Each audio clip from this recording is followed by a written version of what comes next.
Would like to start? Ladies, could I have your attention? We'd like to start. I'd like to introduce to you tonight Rabbi Jacobson, a world-renowned speaker and author. And tonight we have the unique privilege to have the Shluchos Rabbi Jacobson's MyLife, Chassidus Applied web series, which usually is broadcasted weekly, but tonight we're going to have a very special Shluchos edition, so it's very, very exciting. Some questions were submitted in advance. Questions may be submitted during the evening. They could be either handed to me or there is a number, it's posted on the wall there, but I will tell it to you slowly. 206-390-0619. If you want to, on your phone, send me that question on the phone, that's fine. It's also that we are not just having a Farbrengen with those people in this room, but this is actually being streamed live, and we are being joined with, I don't know, perhaps thousands of other people that are joining this Farbrengen. My pleasure to now turn over the floor to Rabbi.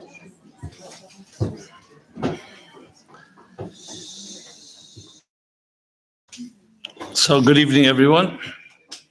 It's a pleasure and an honor to share a few words. I had the privilege for many years to sit of the person that you all represent, which is the Rebbe, the Mishaleach. Every Shliach and Shluchos is an extension of the Rebbe, arms and legs. Shluchos Lodem Kamesei. And one of the things, especially in the later years, in the late 80s and early 90s, and specifically after the Rebbe Tzachai Mushka's Istalkus Achov Beishvat Tavshem Mem Ches, which will be 31 years in a few days, the Rebbe spoke very emphatically and very personally about the unique role of the Noshim Tzidkonius and Bonis Tzidkonius of our generation, the righteous women and girls of this generation, who, like in the time of Mitzrayim, in their merit was Gulas Mitzrayim, Yitzias Mitzrayim, the redemption then, and in their merit will be the redemption now. Is because being from the other gender, male gender, I feel somewhat humbled and maybe even intimidated a little by Tzidkonius, the righteous ones. Whether you like it or not, the Rebbe called you that. And he said it will be you that lead the. So it's a unique opportunity and obligation you all have.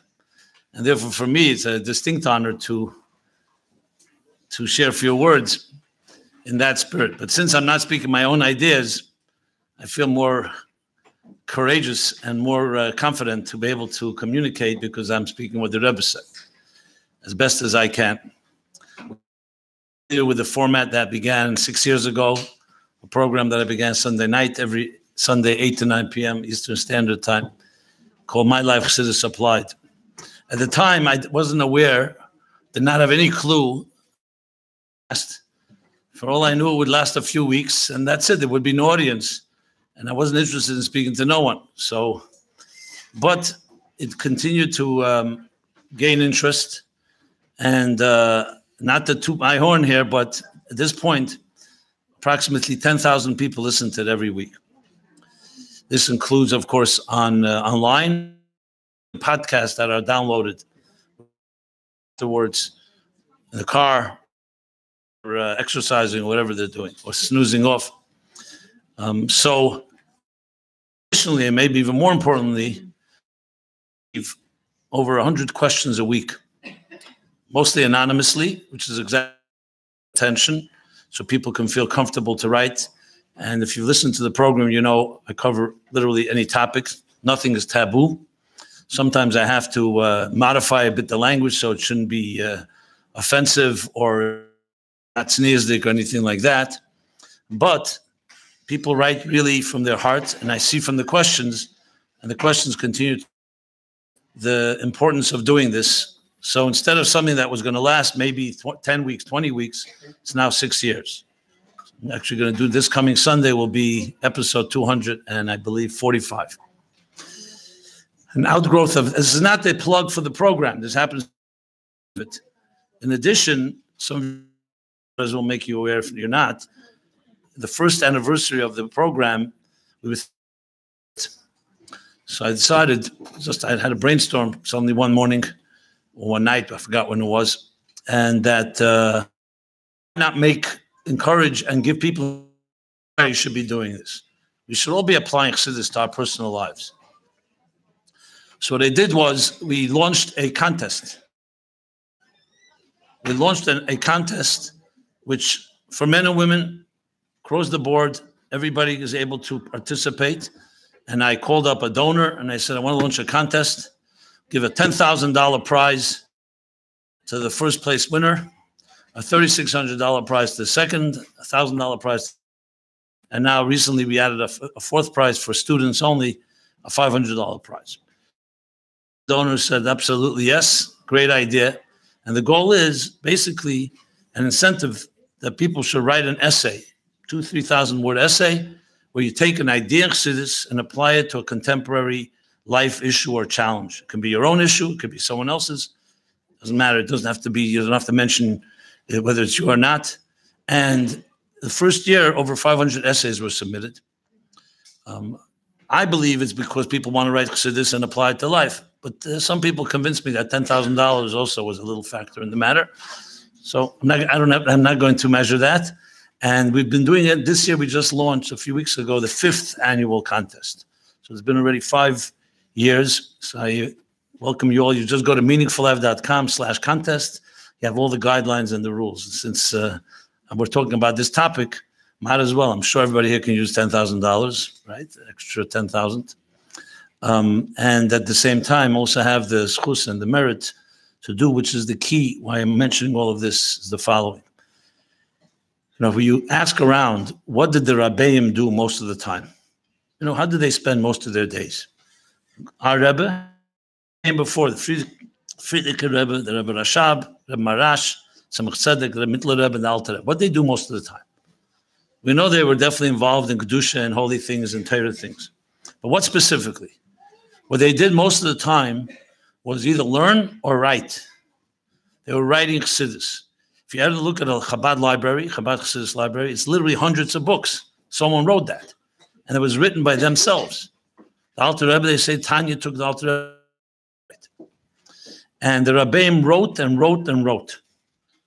So you have to say to yourself, on a very practical level, and the Rabbeim felt that the most important thing you can do, they could do as a Rebbe, is to write Chassidus and teach Chassidus and speak Chassidus. Actually, the Rebbe wrote, but he spoke hours and hours. Look at the hours of Farbrengens and Farbrengens. That this, the Rabbeim felt, was the best contribution they can make to us. You know what? Why didn't the Rebbes all simply sit in their office and have lines and lines of people coming for advice, for brachas, for consolation, for whatever it is that they were struggling or dealing with? Instead, they wrote these Maimonic Chassidus, which many of us learned. Even when you learn it, it can sound. So you have to say the single greatest contribution they gave us. So it's very clear that this is their gift to us. And the gift, especially as Shluchos, your Shluchos of the Rebbe, is to take these teachings and turn it into a practical blueprint. So the Rebbe and the Rabbeim gave us all the material. We don't have to create new material. All the text is there. The doctrine is there. But applying it, that's already personalizing it. Any of you know what is the most famous, most, I would say, repeated expression of the Rebbe in over 40 years of his Nesias, from Tafshin Yud to Tafshin Nun Beis? What continues the Rebbe spoke for 42 years. What is the most common phrase that the Rebbe said? Any guess? Dir v'tachtenim, someone said. Some people say Hamaiso or Iker.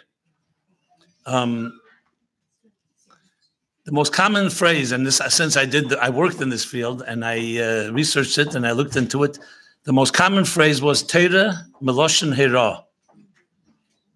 Repeated sometimes 5-10 times in the same Farbrengen, maybe even more. Teira Meloshen Hera. Now it's so common in the Rebbe's words, we sometimes take it for granted. But what does it mean? It means Teira is a directive in life. It's not a storybook. It's not a history book. It's not even a book of inspiration. It's not a book of halacha.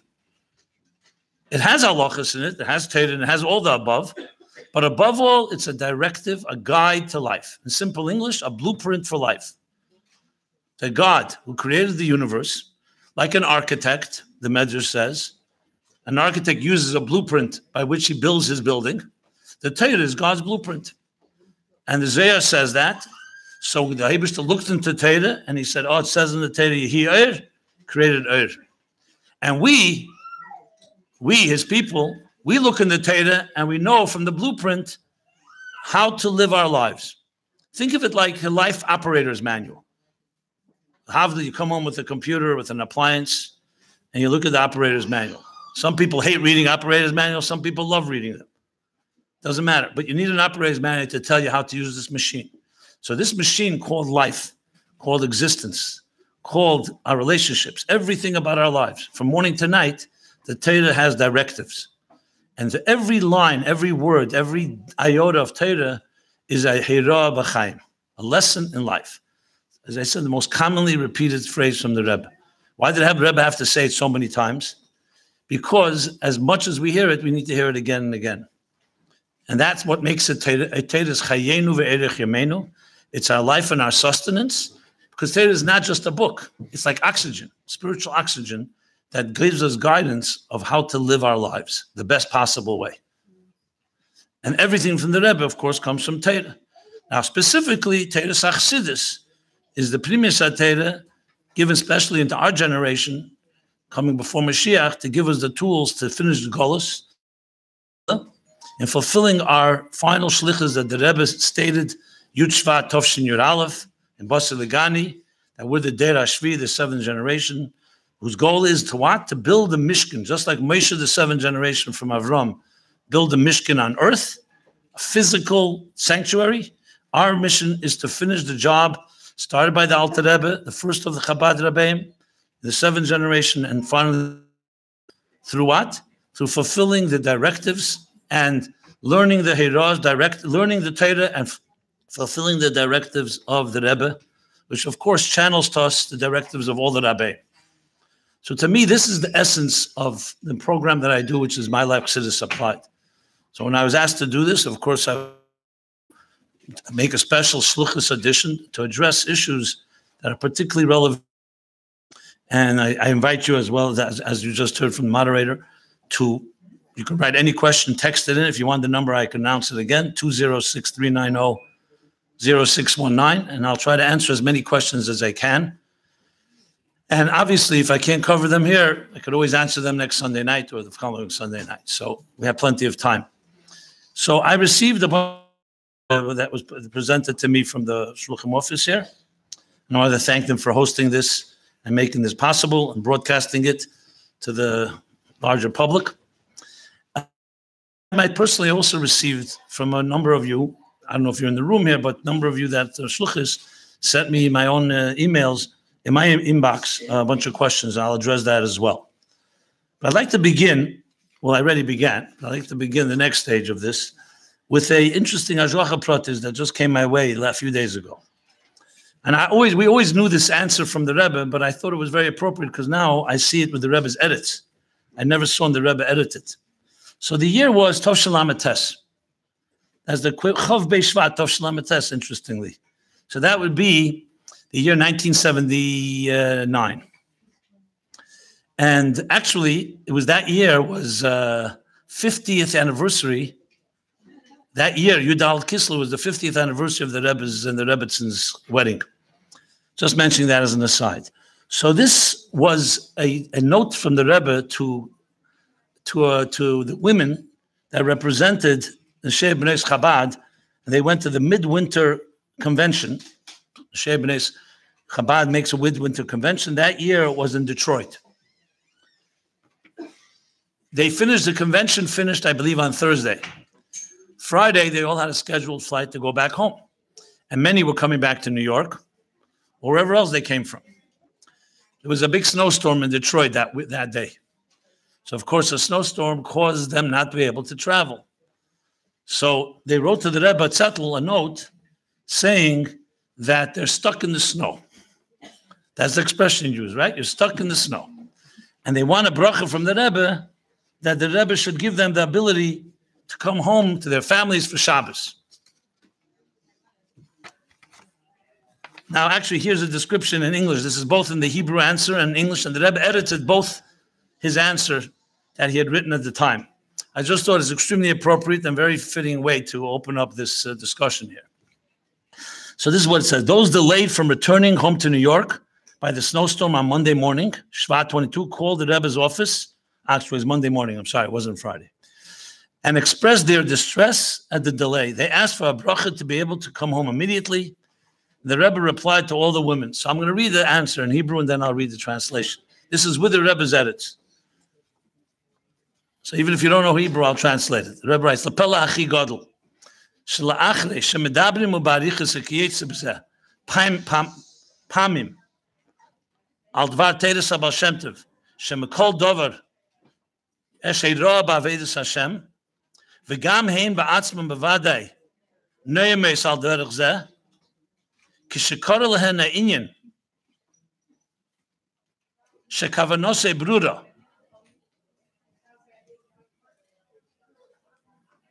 mechapshes biyurim mishunim betachlis sheulai ze letzaron chaz v'shalom echt hazarenu lebeisan v'chulu melamed hapirush milvad hapirush haposhet. It's not so clear. Milvad hapirush haposhet efshar haya lefarsim ateirim mitzvus yeser mishanasa be'esa convention umezaken neisne alidei sheleg ha yered min hashamayim lahashlim anal alidei shufi Shaloi Kerogil, Al Derech HaSheleg, and the Rebbe writes in English, storm, B'Yahadus V'chulu, B'Ir, B'Zdei HaTufa, B'Migdav Ye'es, K'Yetze B'Zev V'chulu. Okay, here's the translation, again, edited by the Rebbe, so I can read it. It's not my translation, it's exactly what they sent in. But they didn't write a few of the sharp lines, so let me translate the sharp lines first. The Rebbe said he's very surprised, and even shocked, that after so much is talked about Hashgacha Pratis, and that the Baal Shem Tov said that everything in life is a lesson, and definitely you, the women at the convention, surely spoke about it, and you didn't take to heart that it means you too, not just the people you're speaking to. Instead, you're going to look for all kinds of explanations why you're stuck in the snow. When in truth, whether it's only causing you pain and distress, and how you're going to get home, and you're missing the main interpretation, and that is, and I'll read now the way it says, the Baal Shem Tov is teaching that every occurrence contains a directive in serving God, is a topic that has been spoken of and discussed at length many, many times. The Rebbe added the words many, many times. I'm sure that you too have given speeches on this topic. Yet now, when an incident has happened to you, i.e., you're being delayed in Detroit by the New York snowstorm, whose occurrence is a clear meaning and purpose, you seek to attach the incident most distorted interpretations. Example, perhaps the delay is designed to stress us, God forbid, or how are we going to return home, etc. Anything but the simple and obvious interpretation.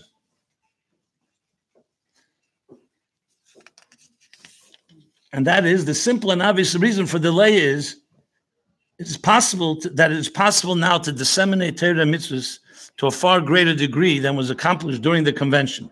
You're therefore being granted the merit through the snow which descends from heaven, being a sign from heaven, of completing the above task with an extraordinary abandon and storm intensity of Judaism, similar to the extraordinary abundance of the snowstorm. Your efforts in completing the convention's task of disseminating the Torah and mitzvahs should be extended to the city, the airport, publicity, and the newspapers, etc. A few days later, this is the answer.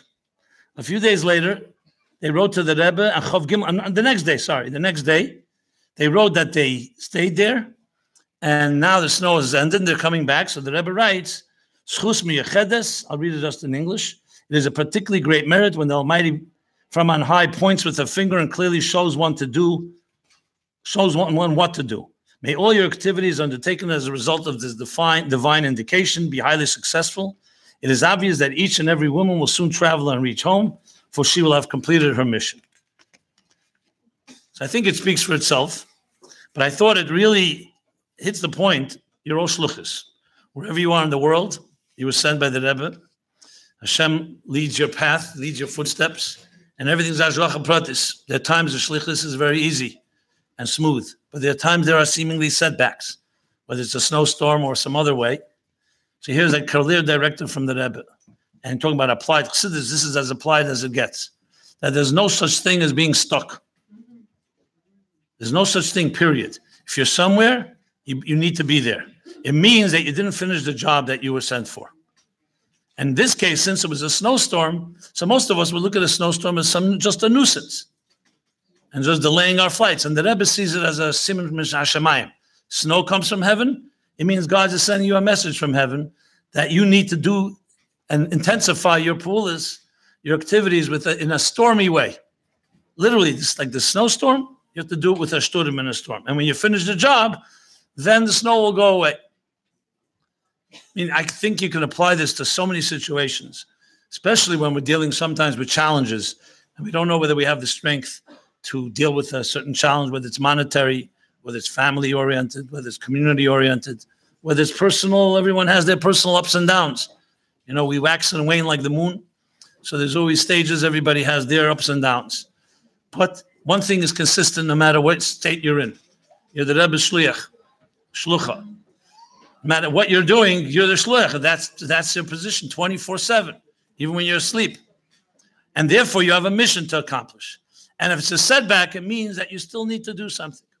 It reminds me when my father, Olav Shalom, in 1989, he had a mini stroke, and he ended up in the hospital for Rosh Hashanah Yom Kippur that year. Okay, the Rebbe called me and summoned me to come out of Yom Kippur to bring for him lekach. So I went by the Rebbe's door. The Rebbe gave me a lekach honey cake, sweet honey cake. He says, give those them taten, give it to your father, and tell him you should have a sweet year. Then the Rebbe smiled and told me these words. Zog dem taten, tell your father, as it verendigt in sein Shlichus dorten, wird man ihm Aris losen. When he'll finish his mission in the hospital, they'll release him. Okay, I drove right to the hospital. I passed on the message to my father. My mother was standing there at the time, so she started running around doing mivtzayim. My father called her back and says, I'm the one that's sent here. You're not here. You're only here to visit me. It's my shlichus, not yours. Anyway, the point is that my father was there for a stroke. He would not. No one visits hospitals if you have no reason to be there. And the Rebbe saw it again. If you're there in a place, you're there for a deeper reason. Finish your mission, the Eibishter will release you, and you won't need to be there anymore. Just to drive the point home, after Yom Kippur, Rabbi Chadakov, the Rebbe's chief of staff, chief secretary, came to see my father the day after Yom Kippur, and he said, the Rebbe asked, did you finish your Shlichus yet? Did you finish your mission here? So just to show you how the Rebbe thinks even about the most negative thing, a stroke, a hospital, who wants that? There's no such thing as just negative. Everything has deeper reason. I think that alone is enough directive that can probably empower all of us under all circumstances. And since Hashgacha Pratis, it just came my way, and I see that Rebbe keeps adding the word storm. He adds it twice. As a matter of fact, if you send me an email to my office, I'll be happy to share with you this copy of the Rebbe's edits on this answer. It's it's good to frame. You can hang it up wherever you are, and always have reminders. If a snowstorm or a figurative snowstorm or some other storm in your life seems to be distressing or disturbing, so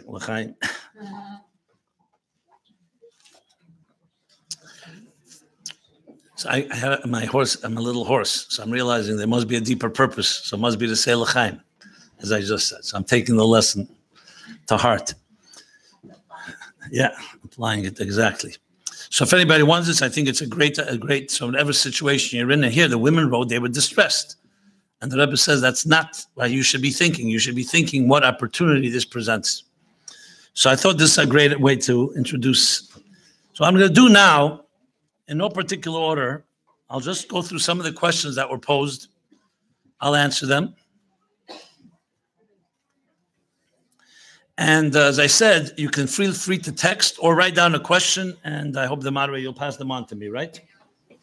Okay, good. So I'm going to go through some of the questions that were written in and some that people had asked me.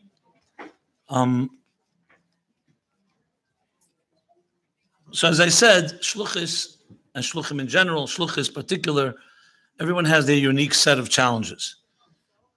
All Shluchos share certain common things, but then each of you have your own particular challenges in your communities.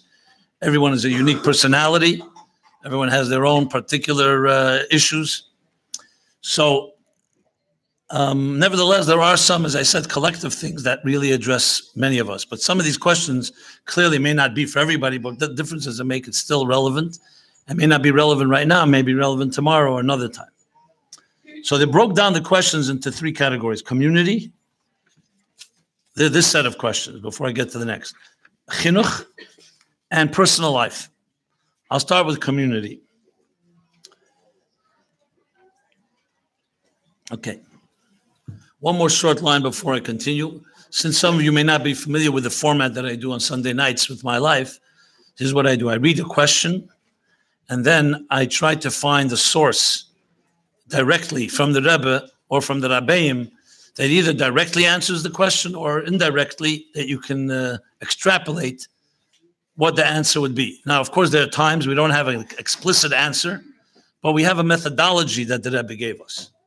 When you read all the Igris, the Rebbe's letters, and you listen to the Rebbe's Shlichus, and you study the Rebbe's directives that he gave to people in Yechidus or by dollars or in other circumstances, there's a methodology with, of course, an important qualification that when the Rebbe spoke to someone privately, it was to that person. It wasn't necessarily a directive to others.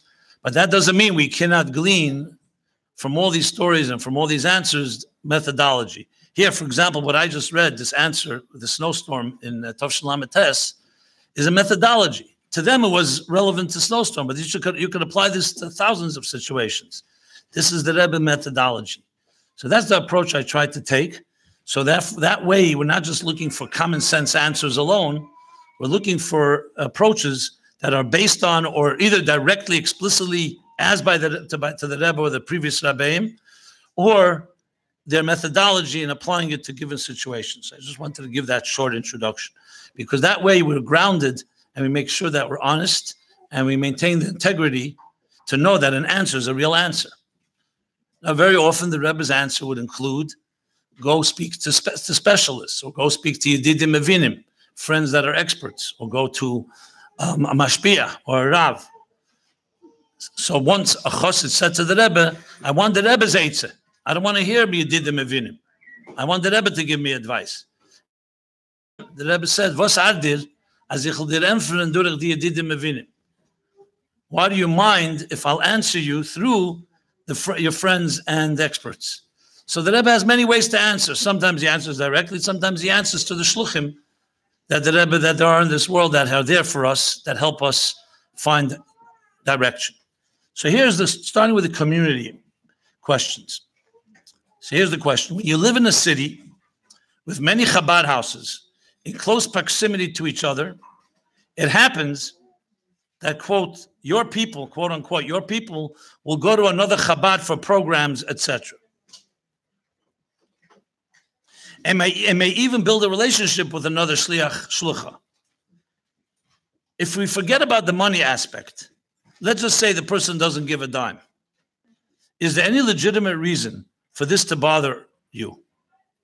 They're growing in their Yiddishkeit from your relationship and also from their relationship with another shlucha. My question is, focusing on the purpose of Shlichus, is it wrong to be bothered by this? Okay, very good question. I'm glad that's a blunt question. And I'll respond. So firstly, I'll give you the sources. So you know, the Rebbe actually addressed this directly. This is not even a methodology alone. The Rebbe spoke about this in Shabbos Parshas Vayeshev, Tov Shin Mem Aleph, as well as Shabbos Parshas Ve'era, Tov Shin Mem Zayin, and a few other times if you want to look it up. So briefly, the Rebbe's approach, of course, is, and you can imagine what the Rebbe's approach is, if a Jew is being helped, why is, and the Eibishter sent the situation that there may be another person who's a shliach to help that person, not only shouldn't bother you, it should make you feel simcha, because it's not a personal business here. You know, we have the expression, kinas sofrim tar b'chochmeh. In Torah, there's the concept of hasogas gvul. What's hasogas gvul? That if you have a store, and another person can't just open up another store that's going to undermine your business, unless there's enough customers for both. This applies to business, but not to Torah. If someone has a Talmud Torah, al pi halacha, he could open up 10 Talmud Torahs, 10 yeshivas on the same block. He may not do it for practical reasons, but al pi halacha, it's not the inyan of a sagas gvul. Why? Because yagadil Torah v'yadir. It's Hashem's Torah. It's not a business. And if Hashem's Torah is being spread, the more the merrier. So even though it's understandable that the hergish, the feeling of a shliach or shluch is such, I'm out here in the boondocks, wherever I am. I barely have a minion or I have a few people. And then then they decide they're going to another Chabad house, let's say 10 miles away. They may even like it better there. So obviously there's a natural thing that we're going to feel somewhat a little like almost a certain competition. But this is where a chassid of the Rebbe doesn't do, you're not there to represent yourself, you're representing the Rebbe. What would the Rebbe say? Imagine you're in Yechidus and you said to the Rebbe this question. You tell me. I mean, I'm here, the shliach, to give the answer, but what do you think the Rebbe would say? Yes, it should bother you. You should try to undermine and make sure they don't go to the other Chabad house. Can you think the Rebbe would even have a Havamina saying such a thing? And that's what the Rebbe said, V'yeshiv memal. The Rebbe said, Adarab. Let's give an example. I'll give the example even further. Let's say a young couple or someone in your community, you were the ones that first introduced them to Yiddishkeit. And they started growing and growing. Now they have children. And they decide they need to send their children to chinuch, to school, and they decide to move away from the community. You're not going to discourage them because they're going to a better place where they may have better yeshiva. Now, you know, of course, we'd love to have them stay because they're part of supporting the community. But if it's good for them to go, your interest is their interest, not your interest. If your interest conflicts with their interest, that's not a good sign. So you should have the most nachas. You could say, here's a couple that began years ago in my community, and look now where they are. And their children, their children have grown, and so on and so forth. So you have to look at it that the effort you put in is always going to be in your merit. I'm just giving you some aces, some language, in case your Nefesh Habamis has some challenges, so you could say to yourself, you're part of the merit. You helped these people. The fact that they're also being helped by others, there's a rabbi, a shluch, or a shlucha that can help them, and maybe help them in ways you can't help them. For whatever reason, maybe there's some things that other Chabad house offers them they don't have here. Now, if you feel it's enough reason for you to be competitive, so adarabah, maybe start a new class. So kinasaf from Tar B'Chacham, which is the expression, is that healthy competition adds in wisdom. It's like the competitions. There was always an argument over the years, not just now, hundreds of years ago. Should a classroom in school have competitions? You have tests. Competition, you know, has a certain cruelty to it because someone's going to lose. Why do you have to have competitions? Let everybody study at their pace. As soon as you make a test or you make a competition, you're causing someone to win and someone to lose. And yet the Chachamim Chazal said, it's true that it can cause certain feelings, ill feelings to another, but the benefit outweighs the negative. And that is healthy competition that drives you. When you see another Talmud is excelling, it causes you to want to excel more if you're a healthy person. So basically it comes down to this. Secure people like competition because then they can shine. And Adarabah, prove that you can do better. Insecure people, what they want to do is squash the competition. And of course, we want to be healthy, and healthy is you want to grow. So I'm not dismissing the fact that there may be such feelings, but if you want to know what the Torah's answer or the Chassidus answer or the Rebbe's answer, it's very clear, without any exceptions. Now, Unfortunately, the issue is not always that it's not related to money.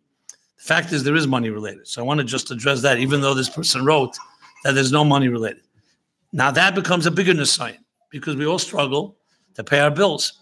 You have, let's say, a gvir in your town who comes to your Chabad house and likes you, and then they fall in love with another shliach or shlucha down the road or somewhere else, and you suddenly hear that they're not giving you the same amount of donation they were going to give you Rosh Hashanah or whenever they're giving part of it to the other. Now, of course, natural human being, everyone's going to feel resentful. So I'm not suggesting there aren't challenges like this. The question is, what should be your attitude there? So let's just review the options. I'll go from the worst option to the correct option. Well, the worst option would be you undermine the other shliach. You call this person in and you say, you know that person you're giving money to, they're con artists, they're not real Chabad, and so on. I'm sure most of us would agree that's not the approach to take. First of all, it won't even work. Usually if you badmouth someone to a smart person, they realize that you have interest. It's not going to help you necessarily. But some people may have a temptation to do that. So I just want to eliminate that option. What's the next option? The next option is you talk to the other shliach and say, look, I introduce this person. I'm dependent on this person's money. Let's discuss it. So that's totally fine. Al pi Torah, al pi halacha. You can discuss it and come to maybe terms in a menschliche way. Is it always comfortable? No, it's not. But this is the, what do they call, the prices we pay when we're on Shlichus. There are going to be challenging situations. I'm not suggesting there won't be. And this is one of them. I don't have a black and white answer. I think each case has to be taken case by case. But I will tell you this. If you go speak to your mashpia and your rav, and talk about it with an objective person who doesn't have any bias and prejudice, who's not, the money does not bias them, or the influence doesn't bias them, then you probably get a more Chassidish approach what to do and how to address the issue. But there's no such thing that the Rebbe would have sent you out on Shlichus without giving the tools to deal with every situation. And this is a sensitive one. I'm telling you right now, they're sensitive. Unfortunately, I don't want to say the word machlekes, but there's definitely divisiveness among shluchim sometimes due to issues like this. I always believe the transparent approach is the best one. To bicker behind the scenes and to try to badmouth and to try to undermine, to me, that is not the way to go. You have to be open. You call up the shliach, you sit down, and you have a conversation. Now, I know some will say, what happens if that shliach you can't talk to? They're very arrogant. They're very whatever it is. Okay. So you have to deal with that issue. That's like dealing with any type of people that are obnoxious or difficult to work with. It's a different question, not this question. Maybe there'll be a question like that soon. We'll talk about that.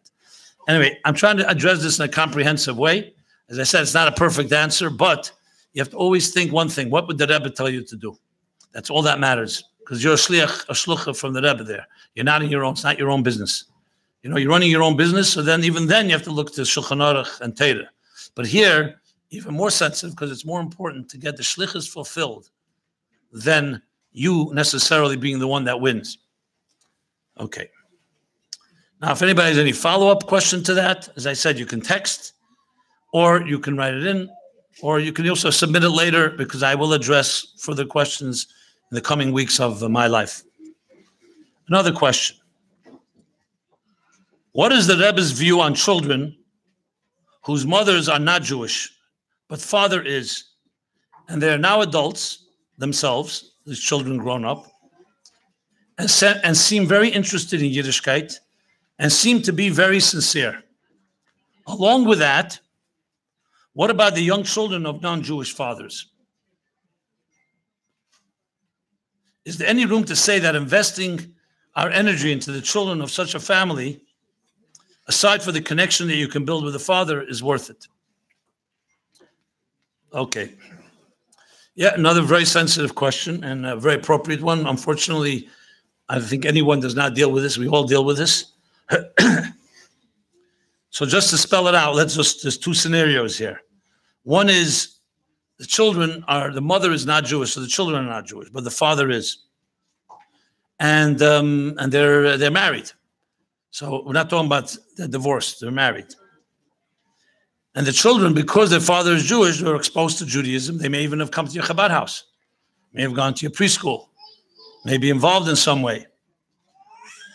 and they're sincere. So what do you know they're not Jewish? To make them even more complicated, what happens if also they converted but not al pi halacha, and they think they're Jewish? So that only makes the plot thicken.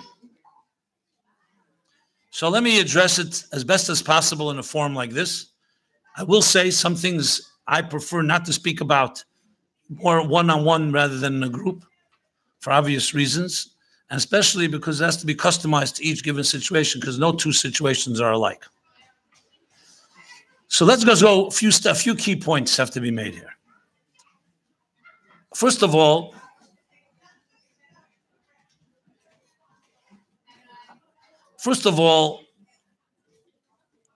al pi Torah, and especially in the Besichis, our attitude to all human beings, Jew or not Jew, has to be with chesed and with kiruv, because everyone was created by God, b'tselem Elokim, the divine image, and just as Jews are obligated in their mitzvahs, the non-Jewish world is obligated in its mitzvahs. And the Rebbe made a big point of this, especially in the 80s. So the attitude to say, my job is only to deal with Jews, period, is not correct. It could be your primary Shlichus, because obviously we have limited time. If Hashgacha Pratis comes your way, that you have people who may not be Jewish, you still have to have a kind attitude. That doesn't mean you have to in any way mislead them into thinking they're Jewish, but you have to also encourage them to do what they have to do in their Shlichus in their lives. And being upfront about this is always a good thing. Of course, it gets complicated. Why? Because the father is Jewish. His children are not. So what are you going to be telling him? Every day, remind him, by the way, your children are not Jewish. He may feel offended. So this comes down to a very important point, which I think is a general methodology from the Rebbe in all scenarios. This is really important. This is not even about this particular question. It's about all controversial issues. It's not so important what you say as how you say it. I can tell you from my personal experience, I've been in situations, public scenarios, on television, which a controversial question was asked. It's not what you say, it's how you say it. You say it the right way, people will accept it. You say it the wrong way, it will be offensive. So you have to be extremely careful how you say things. And if you're not sure, you need to consult with someone that knows how to communicate well. And this is across the board. This is Jews, not Jews. Because you could also ask the same question. What happens if people come into your shul, they're Jewish, but they're completely not keeping any Torah mitzvahs? Do you ignore it? Do you say anything? Do you not say anything? So the question really is not so much what's right and what's wrong, but how do you communicate it in a way that's effective? Because remember, again, as I said with the first question, the kavanah here is not just to say what's right and wrong. It's to say it in a way, that the person listening will receive it. The Rebbe once wrote somebody, and wrote to someone was being mefarsim something that the Rebbe felt was distancing people from Yiddishkeit. I'm not going to go into the details here. So the Rebbe said to him, you're distancing people from Chassidus. You should stop. So he writes to the Rebbe, I'm saying the truth. I'm not saying a lie. So the Rebbe says, the Rebbe gave him an example. Will you go to your gvir, your wealthiest person in your community, who gives you money, and say to him, because you're Machal Shabbos, you should know that Mashiach comes, you're going to be Chayiv Skila. They're going to stone you, and I'm going to be one of the people that throw stones at you. It's also true. Why don't you tell them that? Why don't you put up a big sign and say that? Not because you're withholding it, because you have to know how to speak to people in the way that you want to tayelis. It's a famous story with the Professor Velvel Green, Olav Shalom. He lived in Minnesota. In the early years, in the early 60s, he began to get close to Rabbi Feller. And he used to debate with him, philosophy, science, and so on. So once, he's asking questions about the age of the universe. So Rabbi Feller, who's not a scientist, says, let me give you a letter from the Rebbe on the topic. And he gave the Velvel Green, the Professor Green, a letter. He read the letter, and he said, with all due respect, this letter is written for for high school students, not for a professor. So Rabbi Fellow said to him, very simple, write to the Rebbe a letter in New York, and you can ask any questions. If you want to refute what the Rebbe said, go by all means. So he wrote a long letter to the Rebbe, showing the Rebbe that the Rebbe's arguments, he doesn't accept them. He didn't get an answer from the Rebbe. I think 2 years passed. I'm not sure of the time, but around a few years passed. And by that point, he already became a Shemet Torah mitzvahs. He came to New York the first time, Chassidus, 2 years later, approximately. There's a famous story there that he saw Lubavitchers all wearing hats. He didn't have a hat, so he went on Kingston Avenue. You're all too young to remember. There was a thing called Mayasha's Bazaar. You know what a bazaar is? She sold every shmata. So she sold second, third hand hats. So he bought one for 5 cents and he put on this hat, which looked good. And he came into Yechidus with this strange looking hat. So the Rebbe said to him, smiled, and the Rebbe opened his drawer, took out a yarmulke, and said, take that silly thing off. You know, I think he had a yarmulke. He just wanted to be respectful.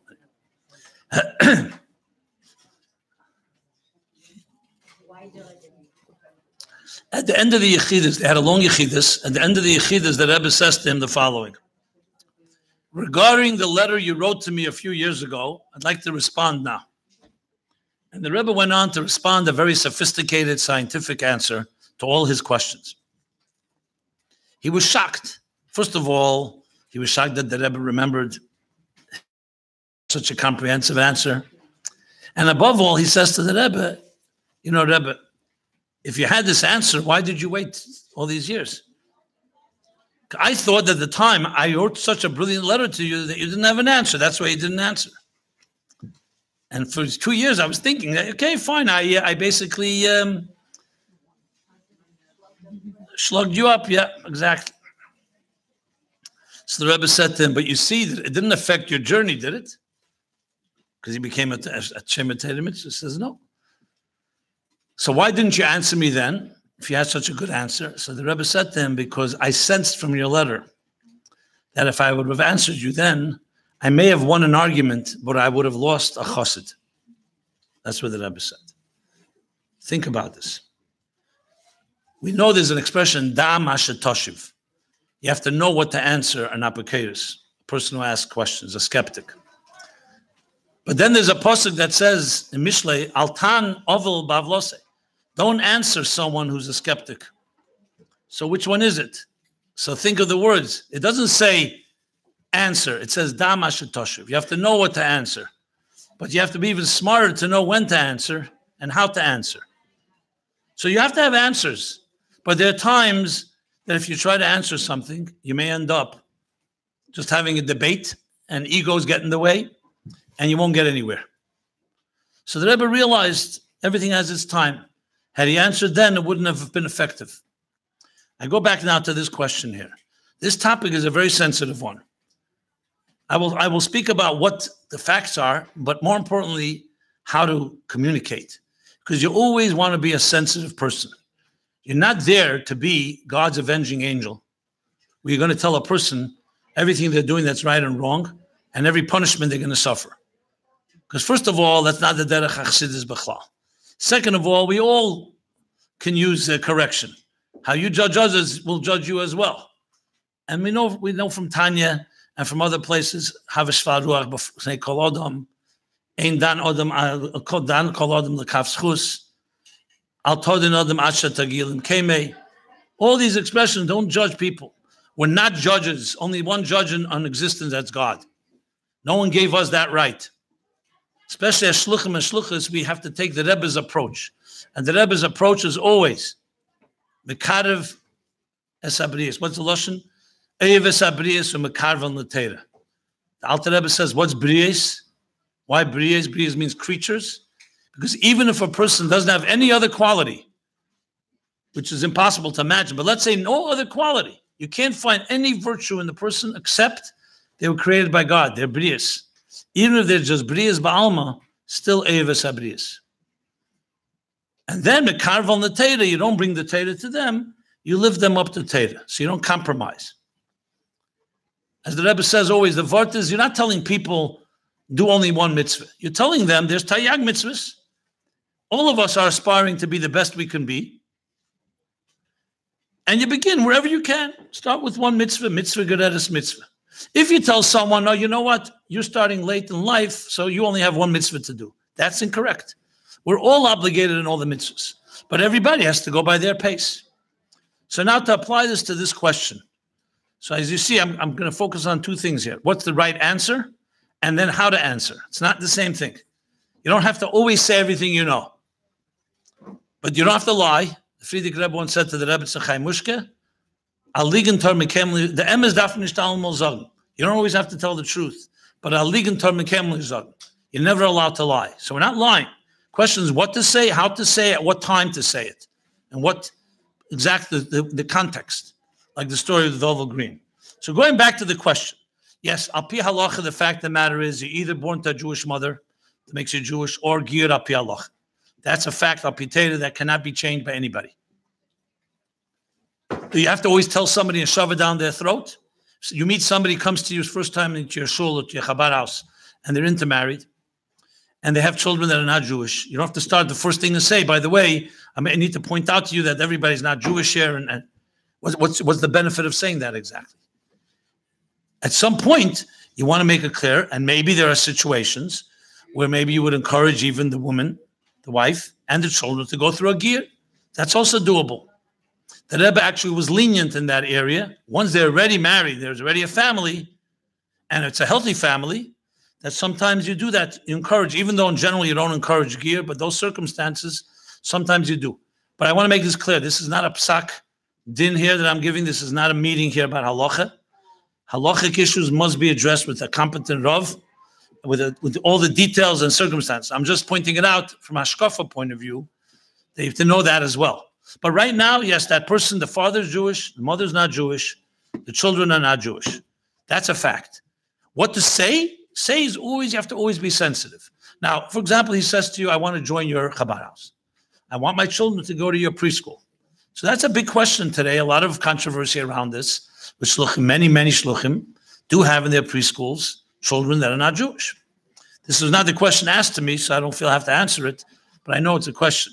Maybe it'll come up later.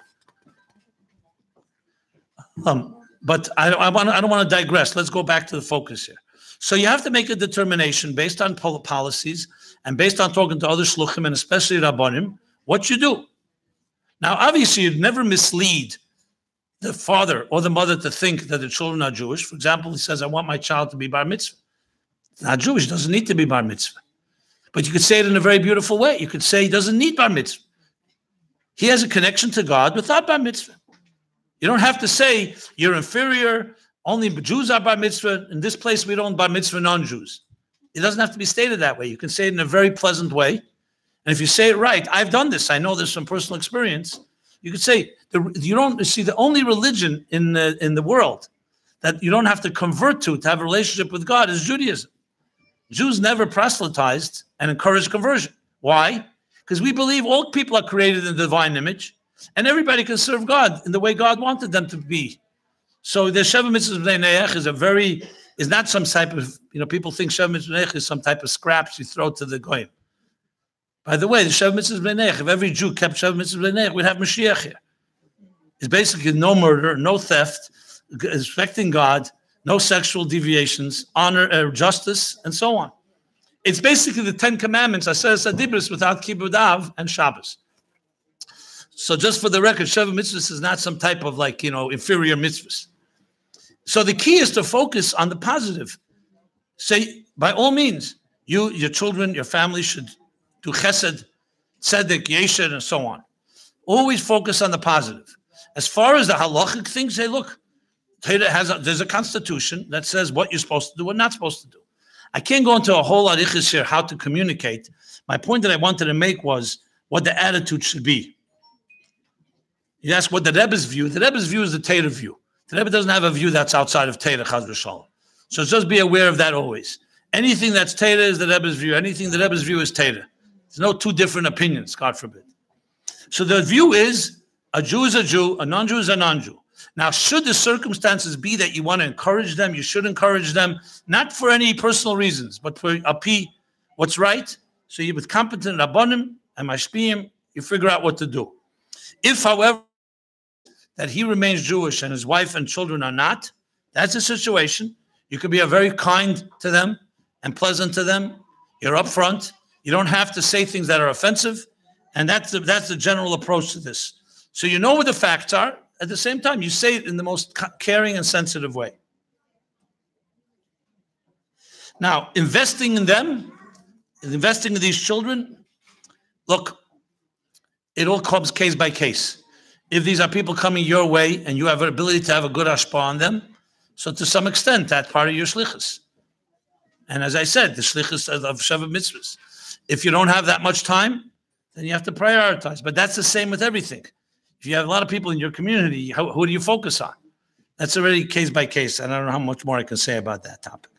Okay, so I read a lengthy answer to a short question, but as you see, it's a bigger question when you think of the sensitivity. And what I said now was really more than just this question. It's almost every question that's controversial. It's the same approach. You can know the facts, you could say it in a sensitive way. I'm sure we're going to get soon to things like transgender and gays and so on, and that's only going to become even more important to address in a sensitive way. Okay. The next question, which I guess is an extension of this previous one, is how to approach intermarriage when they are already married and engaged to be intermarried. Well, there's two questions. If they're engaged, is one thing, and if they're intermarried already, is another. Just remember, al pi halacha, there's no marriage if it's a Jew and a non-Jew. So we don't call it marriage. It's just simply they're with each other. So frankly, it's not really, it's more, I guess, civil connection, and they feel that they're husband and wife, but there's no kedushin. So it's not an issue here of a halachic way of. Now, this is one of the hardest issues to deal with. I have dealt with this, unfortunately, many times, and I'll just go min akal lakovid. A couple calls you and says, my son met a non-Jewish woman, or the other way around. I'm distraught. What should I do? That's one scenario. Another scenario is they call you and they're not distraught. They want you to say mazel tov to them. It's a different question, same issue, but a different attitude. So it's very important to know the dynamics of what you're dealing with.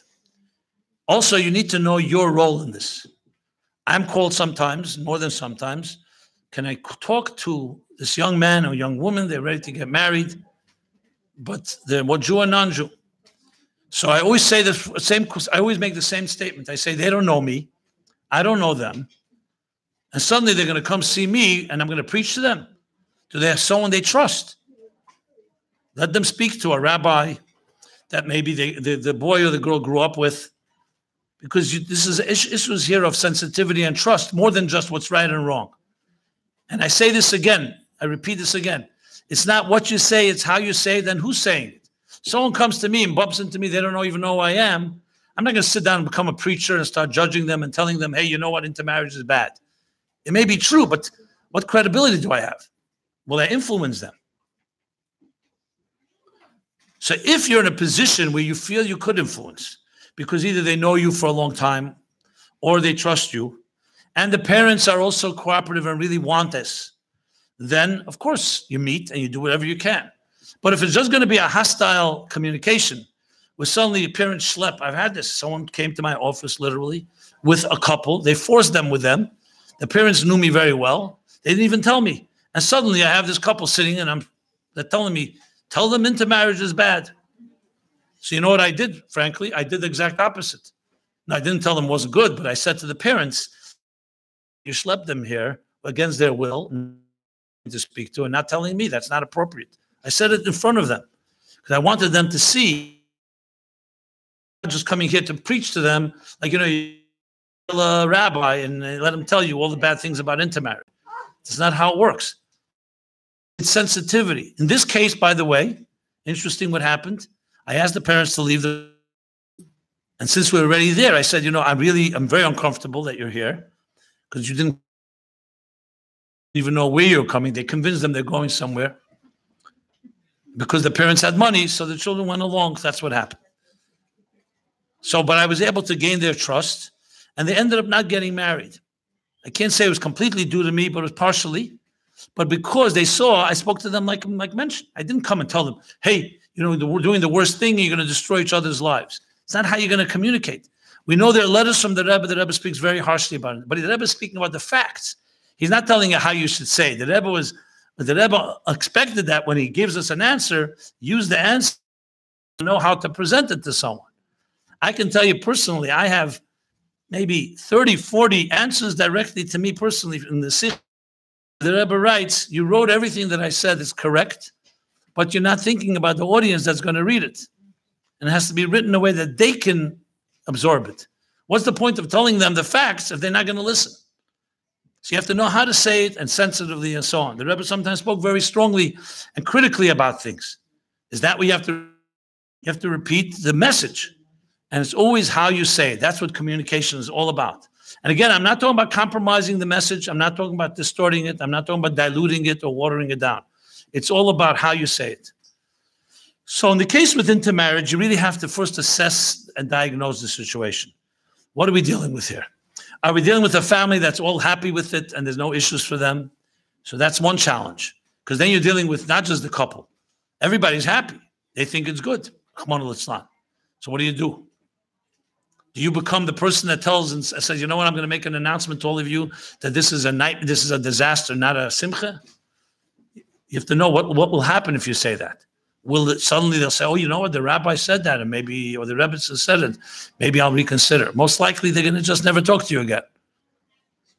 So you have to know what the situation is, whether you're going to have an effect.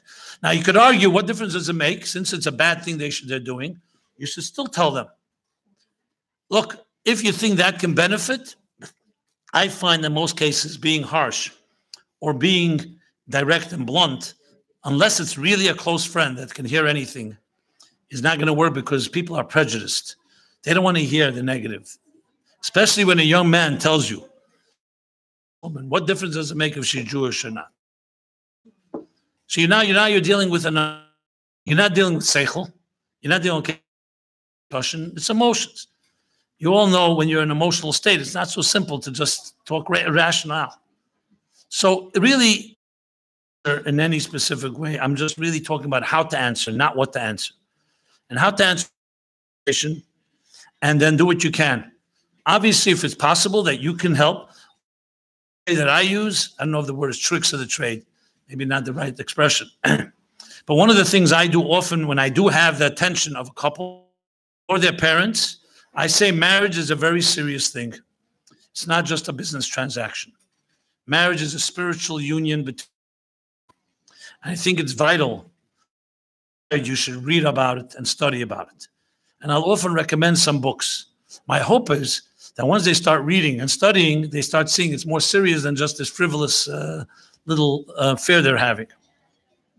And once they see it's more serious, it's possible then to realize, are we really compatible on a spiritual level? I actually wrote up once in a document that said 20 ways to identify your soulmate. It's all positive intentionally, because when people read it, they often will find out that they're not with their soulmate when they start seeing what the criteria are. So sometimes it's about planting seeds that let people learn more about it on their pace. That will often undermine an intermarriage. It doesn't always work, but it's one of the ways. In my case, there are some books out there to deal with the arguments for it, how effective they are. I don't think it's so easy because once people are immersed, and that's why you'll always have the real answer that good rabbis will say when parents come and say, my child is intermarrying, they'll always say you're coming 20 or 30 years late. Because you want to have a situation that the child shouldn't even have a havamina. Now, why would someone consider that if they have a strong Jewish identity and got a strong Jewish education? It wouldn't even be a consideration. It's already big trouble. But that's already, you can't always turn the clock back.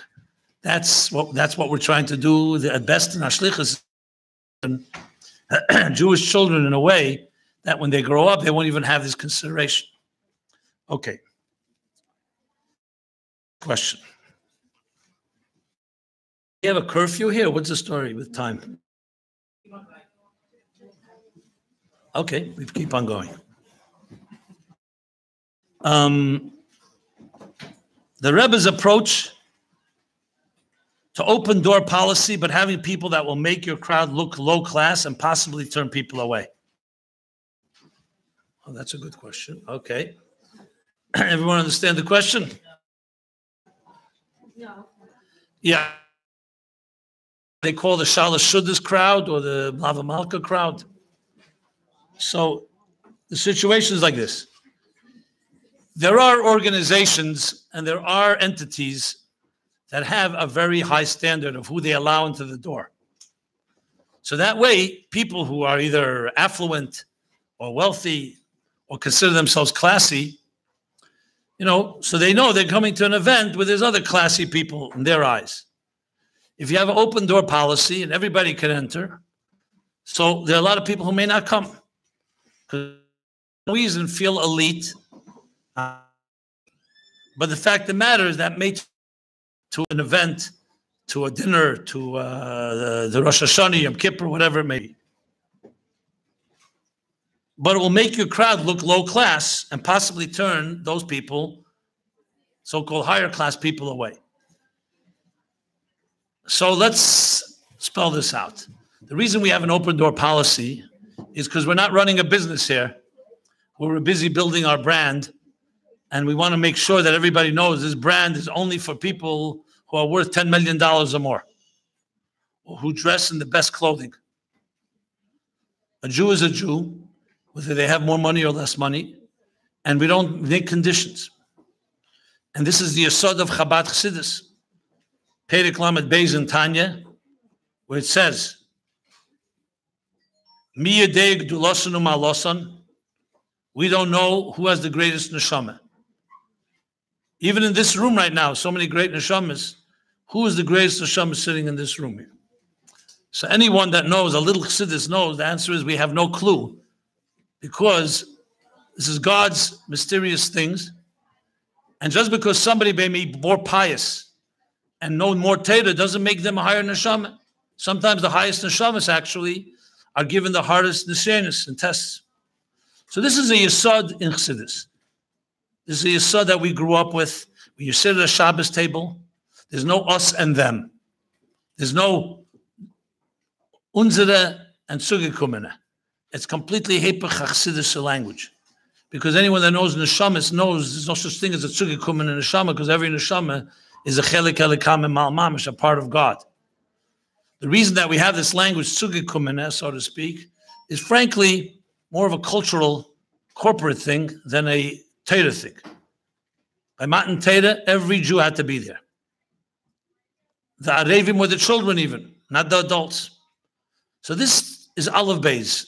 I don't think I have to elaborate because I'm sure everybody has this ingrained in your every fiber.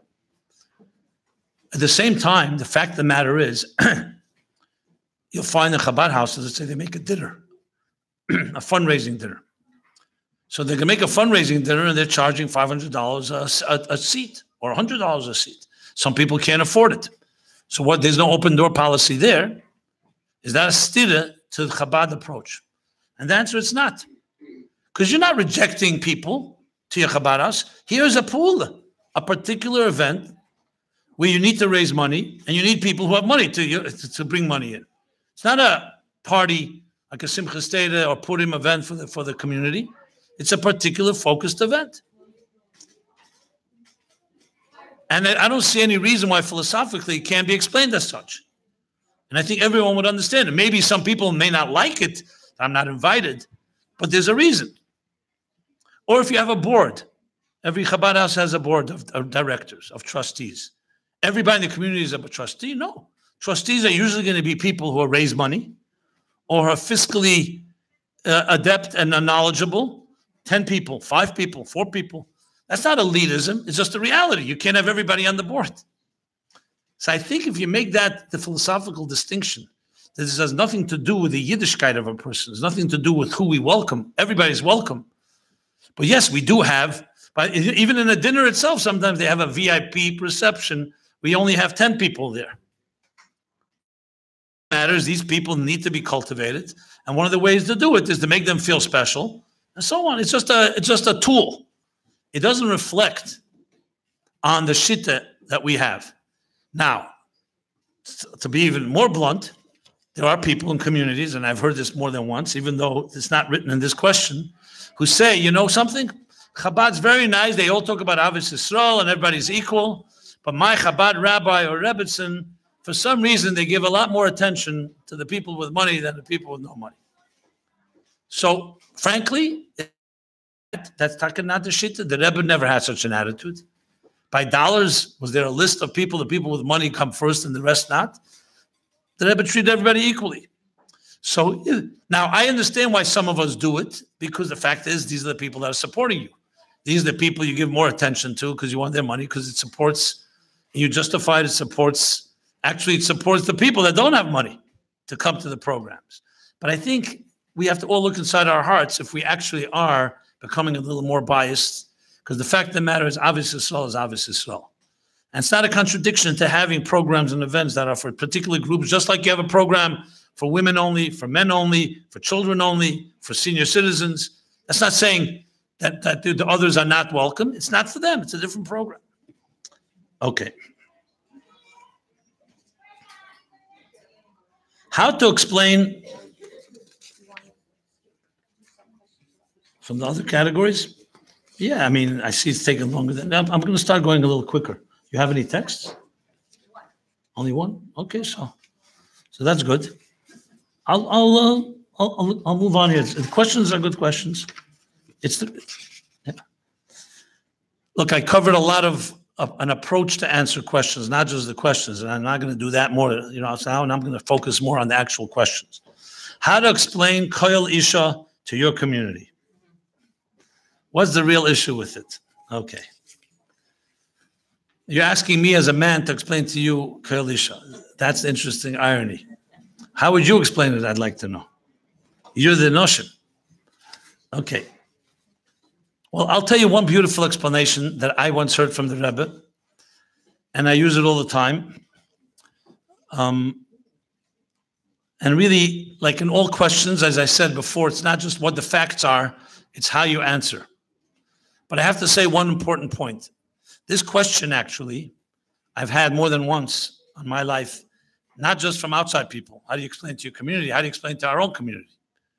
You have daughters, or you have yourself. Let's say you're a talented person, and you like to sing. At this point, you're now Shluchos, you're not teenagers anymore. Unless there are any teenagers in the room here, I don't think so. So I know many Chabad women, some even relatives of mine, that have struggled with this. They say, I doesn't understand, it doesn't make sense. God blessed us with a talent. And then we always tell us that in Chabad, we always learn to use our sacred talents. And suddenly, no, I can't use my talent, my voice, or other talents because of tznius or Koil Isha and so on. Seems contradictory. And many women will even say, why don't men have these hagbolas? A man can just do whatever he wants. And we women are like penned in and boxed in and not allowed to express ourselves. And it's a legitimate question, and I would not dismiss it. Many people, adults in our community, dismiss it, and they say, oh, that means someone asking such a question is already a little rebellious, some kricht avorim, or whatever the expression people use for this. I would not take that attitude because I think it's a very legitimate question and fair, and our approach is not dismissing questions. We don't silence people. We take a question and we have to answer it. I will say, as a man, that don't think only women have these agbolas. We also have agbolas. Look, what's expected from Bachrim is that they have full beards and wear hats and wear yarmulkes and go out in public. And actually, they look more Jewish than usually women do in the public arena. And you stand out all the time. And very often you feel, why do I have to always stand out? I want to be able to mingle and assimilate and mix it. So everybody has questions about why we're so-called singled out. We have to limit certain things. And then you're told when you dress this way, Adrabah, on the contrary, you'll avoid getting into trouble because you stand out and you're going to be embarrassed to do something like everyone else is doing. Okay, So everybody has this issue here. The question is not the issue. The question is how do you address it? And I like to address it not from a symptomatic level, but from the root. The root level, which comes down to what you all are here, your Shluchus. What is the gift of being a Shlucha? It's being aware that the Eibishter, Hashem, sent a Shliach of his own to this world. His name is the Rebbe in our generation. And his mission was to teach us what our mission is. Why did your neshama come to this world? It didn't come to indulge in pleasures. It didn't come to feed and eat and survive. It came to illuminate the world and prepare it for the Geula. I don't think what I just said is new to anybody here. When you teach this to a person from youngest age and you empower them to feel and think this way, you're not teaching them. What's all the noise, by the way, back there? Is it? If they're speaking, might as well walk out, right? Oh, it's the hall? Please close the hallway, the door, so you hear the hallway noise.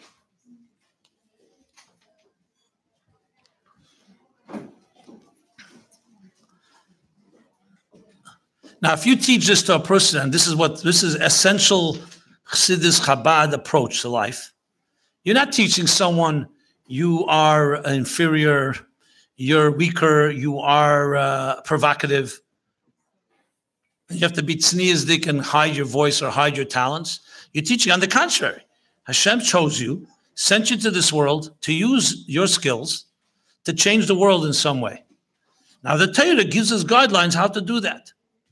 If the Torah had said that you have to be locked up in a basement and never express yourself and never show any way of expressing and actualizing your potential, that would be cruel.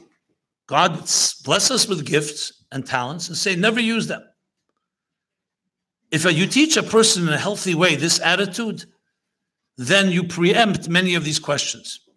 I find a lot of people who feel suppressed and they're not expressing themselves is because often their mothers felt that way and in some way projected it. They didn't always say it. So if you feel you're not actualizing, you feel frustrated by it, you think your children don't pick it up, they pick it up. So our attitude has to be, we're blessed. The Rebbe gave us a Shlichus. Shlichus that you can go into the world wherever you are and change that world. You can be an influencer. Not be influenced, but influence others. My father was a journalist, used to always say there are three types of people. People who make things happen, people who watch things happen, and people who ask what happened. You have the power to make things happen. That's an unbelievable gift. How many people on earth, 7.5 billion people in this world, know why they're here? Why their neshama was sent to this world? Some of them don't even ask the question. And those that ask, many of them don't know. We were told why. I mentioned before, Deir Ashvi, we have a job to do, each of you in your respective locations. And use all your talents. What did the Rebbe do? Long before feminism, he initiated Neshei B'nai Chabad in 1953, 54.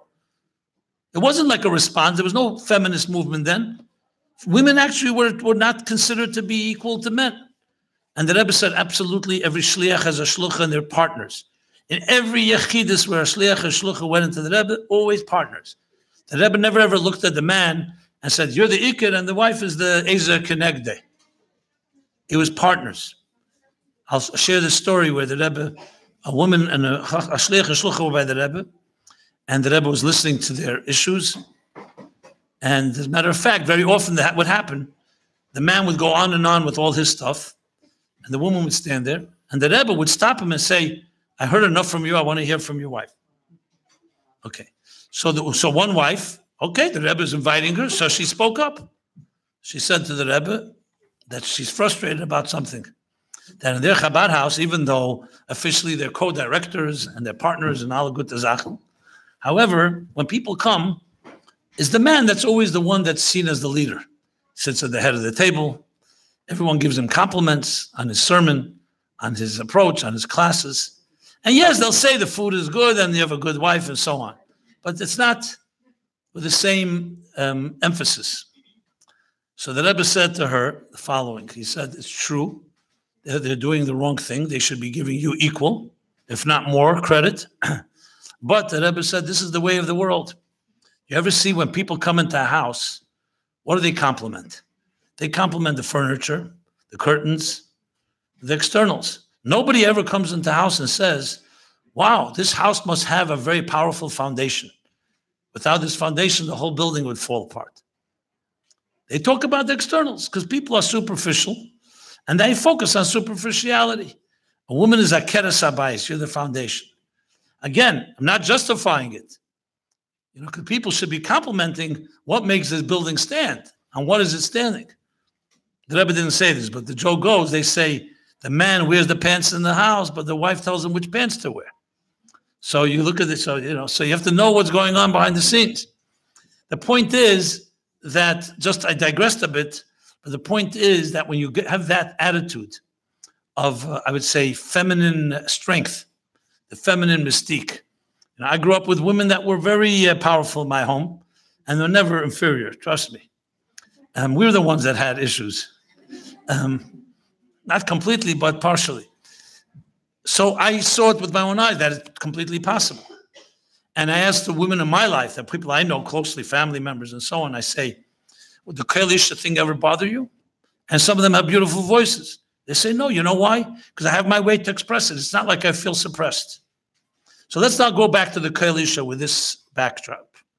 And that is the following. The reason Kol Isha is erva, Kol Isha erva, that's what it says. That the voice of a woman is sexual, to put it bluntly. And no one's going to ask the same question, why can't you expose your intimate parts? Why? What's wrong with it? But we know Kodesh Kadoshim is covered up, not because it's ugly or dirty or off limits, it's because it's sacred. The holiest place on earth is the Holy of Holies. And no one enters there.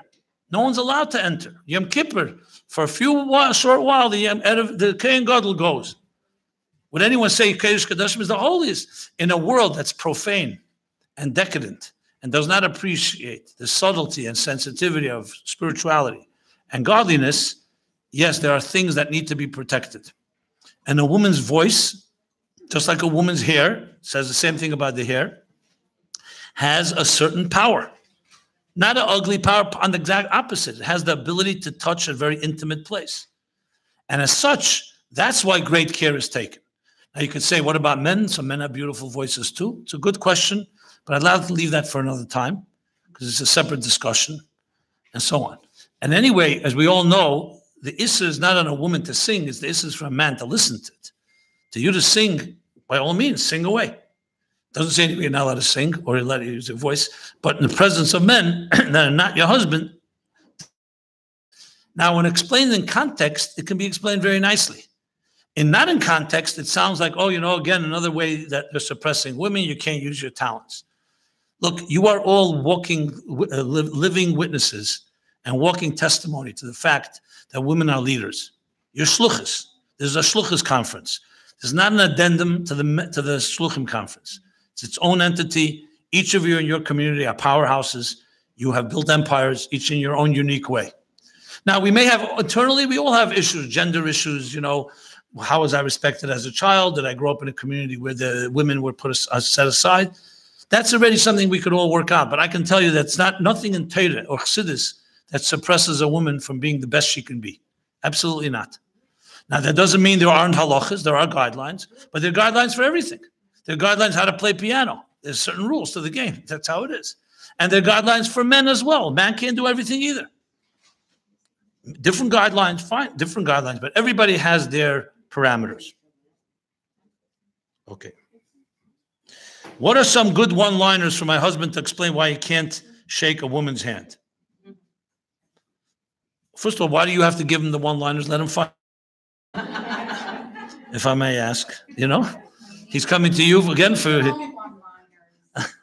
what? You need your own one-liners. Exactly. And what about you guys? What do you do when the man comes and shakes your hand, wants to shake your hand? What's your one-liner? Okay, so it's an issue for both of us, My husband goes like this, and people think it's a Jewish greeting now. Everybody goes like that. And everyone, when they see the rabbi now, they see the rabbi. Okay, excellent. Good. I'll tell you what I do. I mean, I can't say sometimes someone just puts their hand inside, especially I travel around. You go to a bookstore, you sign books. It's not always practical, but what I do is I shake nobody's hands. Not men, not women. And when they ask me why, I say, I'm an author, I'm eccentric, I don't touch people, that's it. So I don't shake anyone's hand, so no one's offended. That's what I decided. Huh? I didn't say that. I don't want to sound dumb, but that's what I do. So that's it. I avoid the whole issue altogether. That's it. You know, like Howard Hughes. I can't say never, you know, that. What? Look, you asked me for one line. I just did it. It's much easier just to find a way than start to explain it. It's ridiculous. I will tell you one funny story. I don't know if it's a little risque. You know what? Why not? I'm at this point, I've been ready. Everything that's been criticized on my end has been criticized. So I'll be another critique. So I was once at an event, and it was an event with a lot of people from the music, entertainment, people from Broadway, from Hollywood. Okay.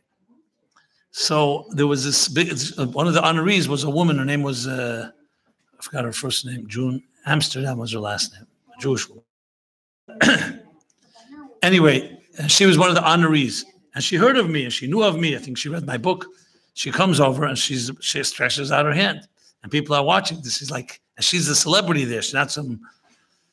So I didn't give her my hand. I just respectfully said, I don't shake hands. And she said to me the following words. How refreshing. Because there was another rabbi that was here a half hour ago, and I'm not going to mention names, not a Chabad, who she says, not only did he shake my hand, but he did a lot more.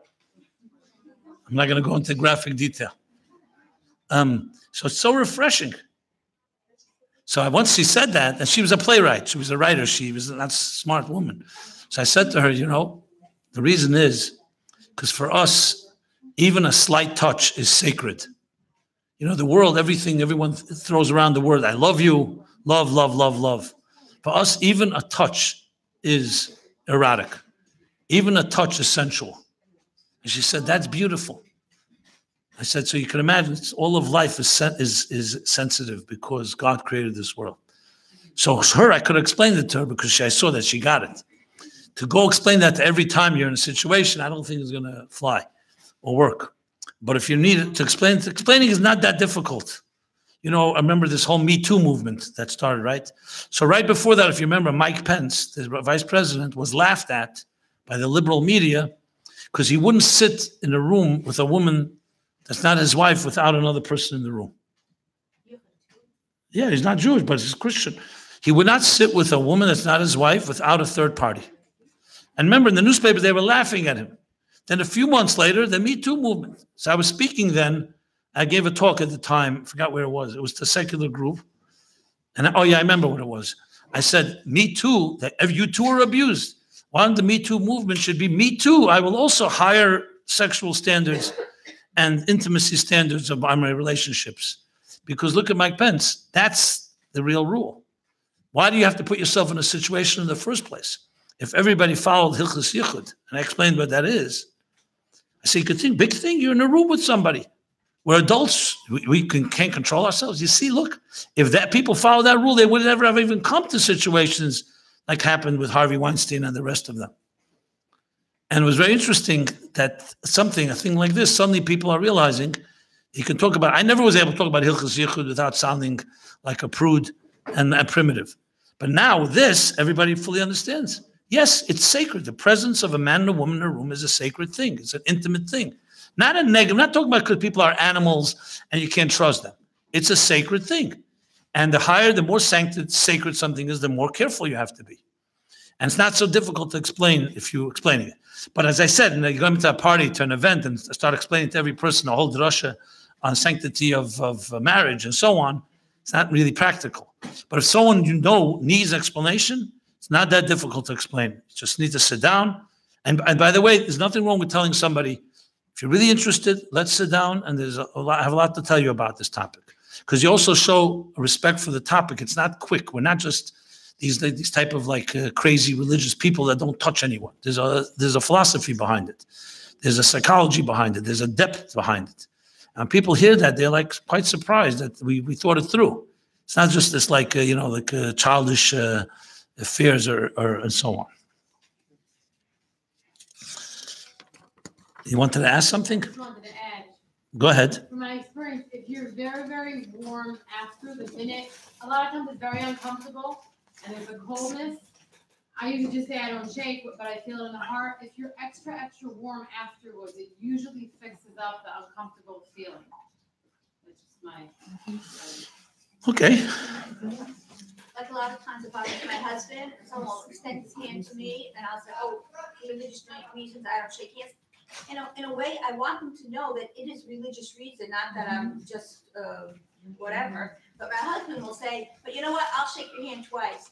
Right. So it's that showing, like you said, that warmth that, you know, like, it's not like we don't want to engage with you. We do, but it's just not that way. Look, you know, there's a story with the I don't know if it's relevant here, but it goes back to what I said earlier about sensitivity. This is not about you just being so strict with your guidelines and with your chumras, and that's what you're trying to impose on people. That is always a turnoff. It always has to be with sensitivity and making sure. So I think what you're saying about the warmth is really addresses that. Okay.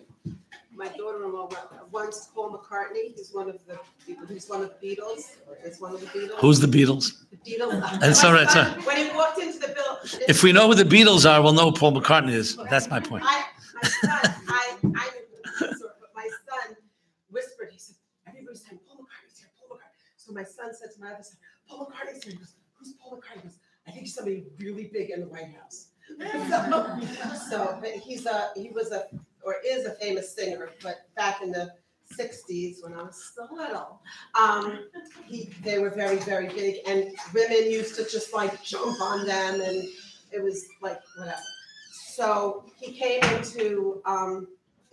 in, and everybody was going over to him, and so I was standing with my daughter-in-law, and he put his hand out to her, and she said, "Oh, I'm sorry," and she's a very cute little blonde girl, and she said, "Oh, I'm sorry, I don't shake men's hands." And he looked at her and he says, "No one's ever said that to me before. Nobody has ever said that to me before." And he said, "That's so nice. Is that because like you're married or something?" And she said, "Yes." She just, there was a million people around. She couldn't really get into it. He was so taken aback and so happy that that was such a cool thing to him. That's great. That's great. I believe his first wife was Jewish. What? I believe his first wife was Jewish. Yes, and his daughter's Jewish. Yeah, his daughter's Jewish. And his wife now is Jewish also, and that's why she was at our dinner. As one who first experienced the not shaking and not touching for the first time, I think the most important thing to remember is that the person, like I as a person, I was like embarrassed that I hadn't known or that I had stepped over the line. So I think it's really important, as you talk about being sensitive, to let the person, to make light of it, to let them know in such a way that they don't feel like they've just, made a huge faux pas and have really stepped out of line. Look, I'll be very honest. I've had situations where a woman literally stuck her hand and even tried to hug. I will never offend somebody. I'm not going to start running away and make it like a pariah. You just take it in stride. Look, you see, even by the Rebbe, this happened. So I think you have to also be a mensch, I'm not giving a heter for it. I'm not saying that's permissible, but you have to sometimes deal with reality, or else you're going to do something that can be something that's even more offensive, and so on. So I think it's important also an attitude, how you carry yourself. I find most of the times where people are turned off by religious people, because the religious people feel like holier than thou. It seems condescending, like I can't touch you because you're impure, type of thing. Right. That's definitely not what you want to project. The reason I was going to mention a story, not so connected to this, but it just reminds me. It was by the Seder Pesach, by the Frierdiker Rebbe, once on the second floor in 770. So the Seder was open, had guests at the table. They were and one of the guests was not aware that in Chabad you don't eat gebroks, you don't dip matzah in liquid.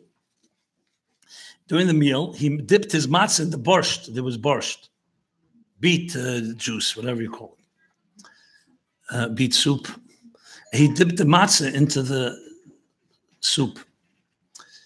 So around him became a whole tumult, that in the Rebbe's table, Friedrich Rebbe was sitting at the head of the table, and he saw there's some type of commotion going on. So he asked Reb Shmuel Levittin, what's happening there? So he told him. So the Friedrich Rebbe responded, listen to this. Beser areta matzah ve'areta ponim. Better a red matzah than a red face, than to embarrass him. Now, for some people, Gebrucks, at my table, my grandparents' table, God Almighty, I was tortured.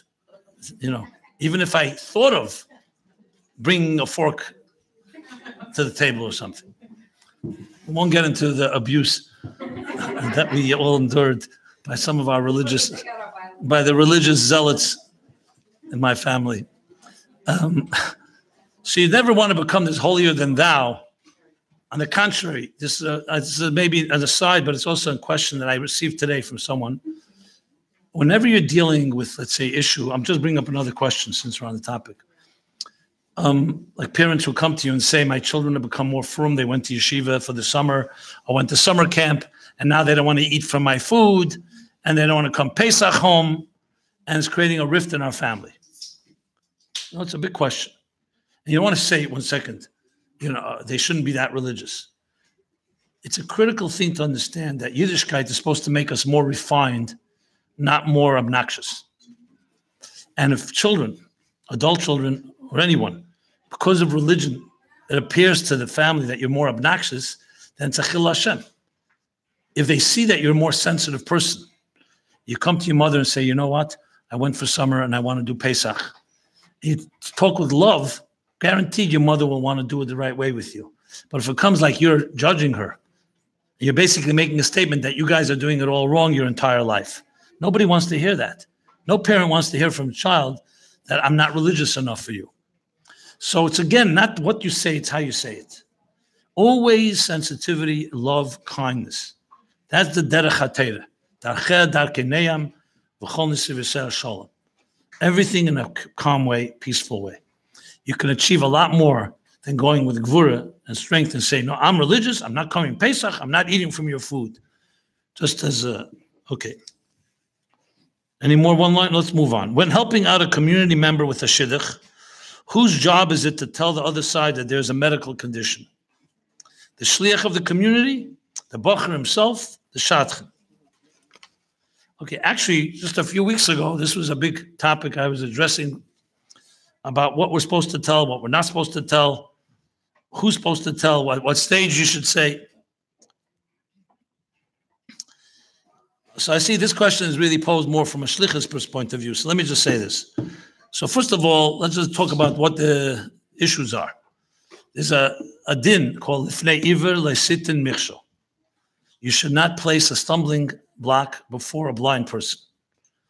From this we learn that if you know information about someone that's going to affect another party, you can't withhold that information. Dating somebody who's an axe murderer or an outright criminal that can be destructive to the person who's dating that individual, man or woman, you have responsibility. You can't just say, it's not my business. Just like you have the responsibility if you see someone walking in the street and they're not noticing there's a pothole that they can fall into, you can't just say, it's not my business. You have to tell them there's a hole there. There's danger. Question is, how far does that extend? What is danger? Let's say somebody, I think the next question someone's asking about bipolar. Yeah, we'll get to that soon. Let's say you know that somebody has some type of emotional or mental disorder. Is that considered danger? Person's on medication and they're under control. So it's not a black and white, I said an axe murderer, I think all of us can agree. We never meet axe murderers anyway, but you get the idea. I used an extreme example. So the general rule is this. It all comes down to if it's going to affect the person that they're dating and marrying. So bipolar, unfortunately, is a lifetime sentence. It can be controlled. I know people married, beautifully married, healthy marriages, and so on. But it's not going away, just like diabetes doesn't just go away. So if it's going to affect the other person, it's not, you can't just say, hey, doesn't make a difference. But for example, you know something about someone when they were 12 years old, something happened, or 15 years old, and you don't even know whether if it's going to impact their lives, or you even know that it won't because they've dealt with it. It's a whole different story. That's why this is not something you can just answer black and white. You have to know the circumstances.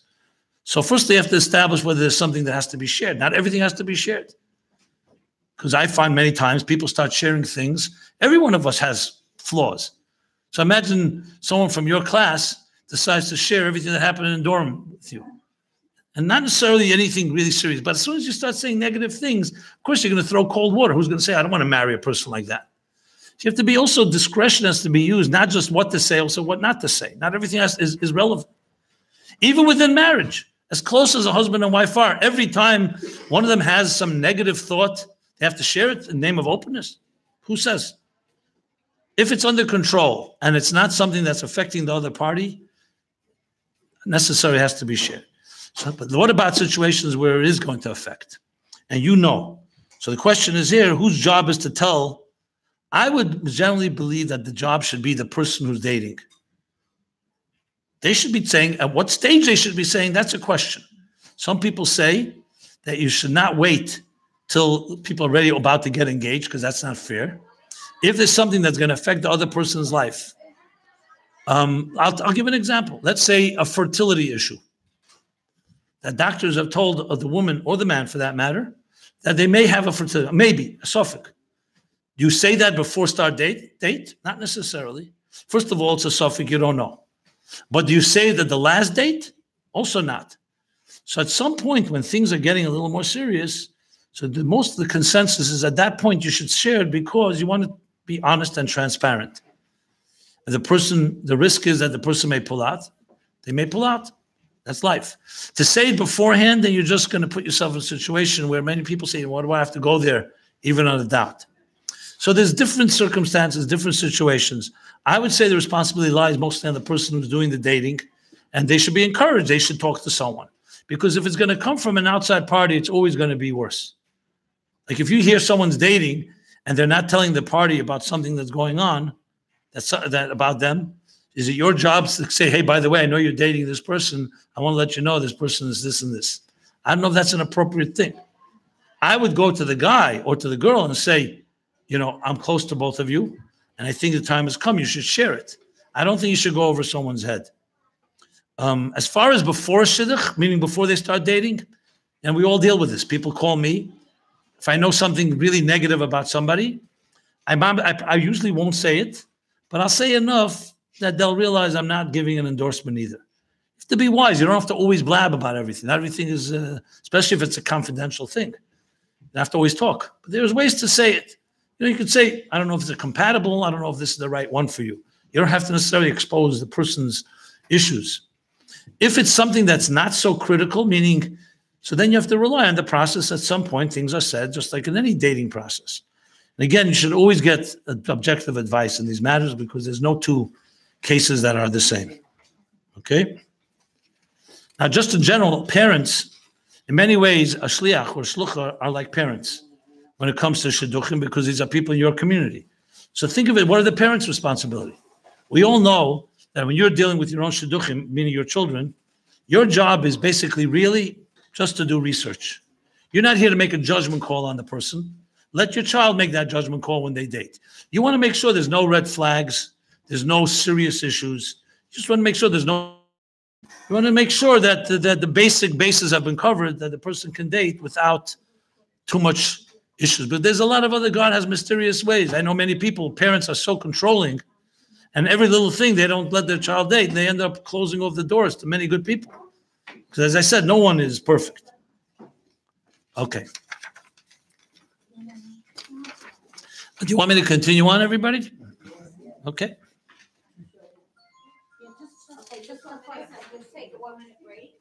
Okay. A very important raffle announcement. Raffle announcement, okay. Winners are always important. Raffle one. I have Choose one. the curriculum of your choice. Valky Gurka from Massachusetts. Raffle 2, scholarship to Syria Shluchos Winter Camp 5780 to be Weiss from Florida. Raffle 3 night stay for 2 in Pomegranate Suite. Rivka Eifler from Show. Raffle 4 iPhone XR or cash value. Honey Horowitz from the Ukraine. Continue. Okay. I'm fine. I'm going along. I did most. There's still some questions here. Let's continue here. I have order. Okay. Question. I'm a shluch in an extremely gender fluid liberal community. I never heard that one. Gender fluid. Was that another way of saying gender ambiguity? Like one day they're a man, one day they're a woman, like that. Like, you know, the flavor of the day. Okay. Was that politically incorrect, what I just said? So what? Okay, so I'm just looking at an extremely gender fluid liberal community. I'm going to use that. Yeah, that's good. I recently started a chavrusa with a lesbian woman who is quote unquote married to her partner. What is the Chabad stance on this? So what you're asking me whether you should continue the chavrusa? I'm not sure what you're asking exactly. Well, Chabad stance on this. Okay. Obviously, the same question can be asked about a gay man. It could be asked about transgender and all the other gender fluid issues of our time. No, I understand. I got it. It's like that. It's not etched and set in stone.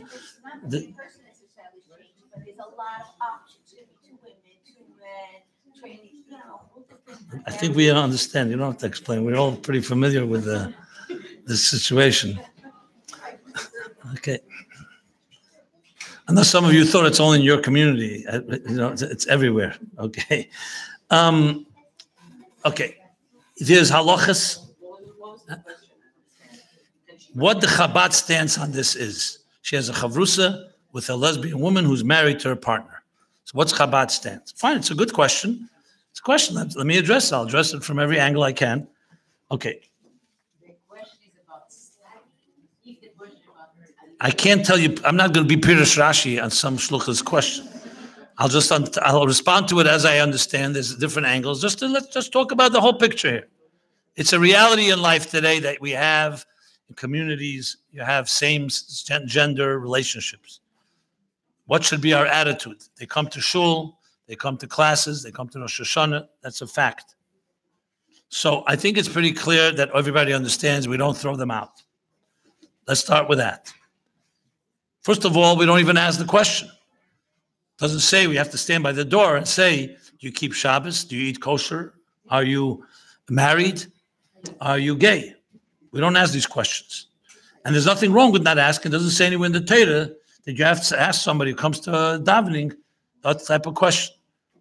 So that's number one. We know what the Torah says about a gay relationship, especially if you're talking about male, homosexual. Female does not have that isur, just for the record, from a halachic point of view. That doesn't mean hashkafa, and from the point of spirit, is exactly the way to go. Because the Eibishter created man and woman, like the Torah says, that to be ish v'isha, and they are the only ones that can have children. V'hoya lebosar echad, in what we call kiddushin alpi das Torah Yisrael. If you're coming in, just close the door. That's all.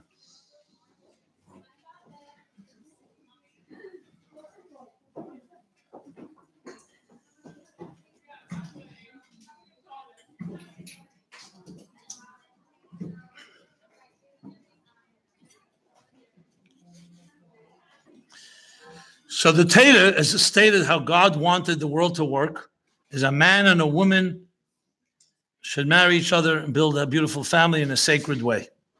The Torah deals with androgynous, with people who are asexual, with different, so on. The Torah has a specific isur in the Parsha in Sefer Vayikra, Parsha Achrei, which we actually read on Yom Kippur, against male homosexuality. It's an isur daraisa. There are arguments what that means. There are people with different interpretations. I'm not going to go through all of this. But in the spirit of Torah, it's for sure not the way. Because at the end of the day, it's basically sexual indulgence. No matter how you twist it, people can romanticize it and turn it into a beautiful thing. I'm not saying people cannot love each other, but a pitera love, what we call romantic love, and sexual love, and the love of marriage is male and female. That's straightforward. And we're not changing that. That's not going to be changed no matter how the political winds are blowing. Is this politically correct, what I just said? No. You get up and say this, many people will be offended. I've offended enough people saying it. But frankly, I'll be honest with you, I've always said it in a way that nobody got offended because I don't say it quite as blunt as I said it here. Here I'm talking to you, Shlichus, and it just happens to be broadcast on YouTube for everybody to watch. So we'll see what happens. I'll tell you what kind of hate mail I get. Fine. But I'm saying it, the reason I'm being unequivocal, because I think we have to know no matter what is going on, what is politically correct or not correct in our times, we don't change our standards. There's a Torah. That doesn't mean we're not sensitive. I go back to the sensitivity. I don't know if I have the time now, but I'll give you an interesting event that happened with me. I was invited to speak to a place called Beis Simchas Torah. It's a shul in the village. And why is it called Simchas Torah? Because it's Simchas Torah all year round there. It's a gay synagogue. LBGT, whatever they call it. And what am I ending up doing there? No, I was not auditioning for becoming a rabbi there. That was not it. I was there because a few people come to my classes, like my approach, and they said, why don't you come speak here? So first I said, it's going to be a hostile audience. I'm not going to say what they like. What's the point? Just to have a debate, just to have tension? No, but they convinced me. They said, we trust you. And I came there, I spoke.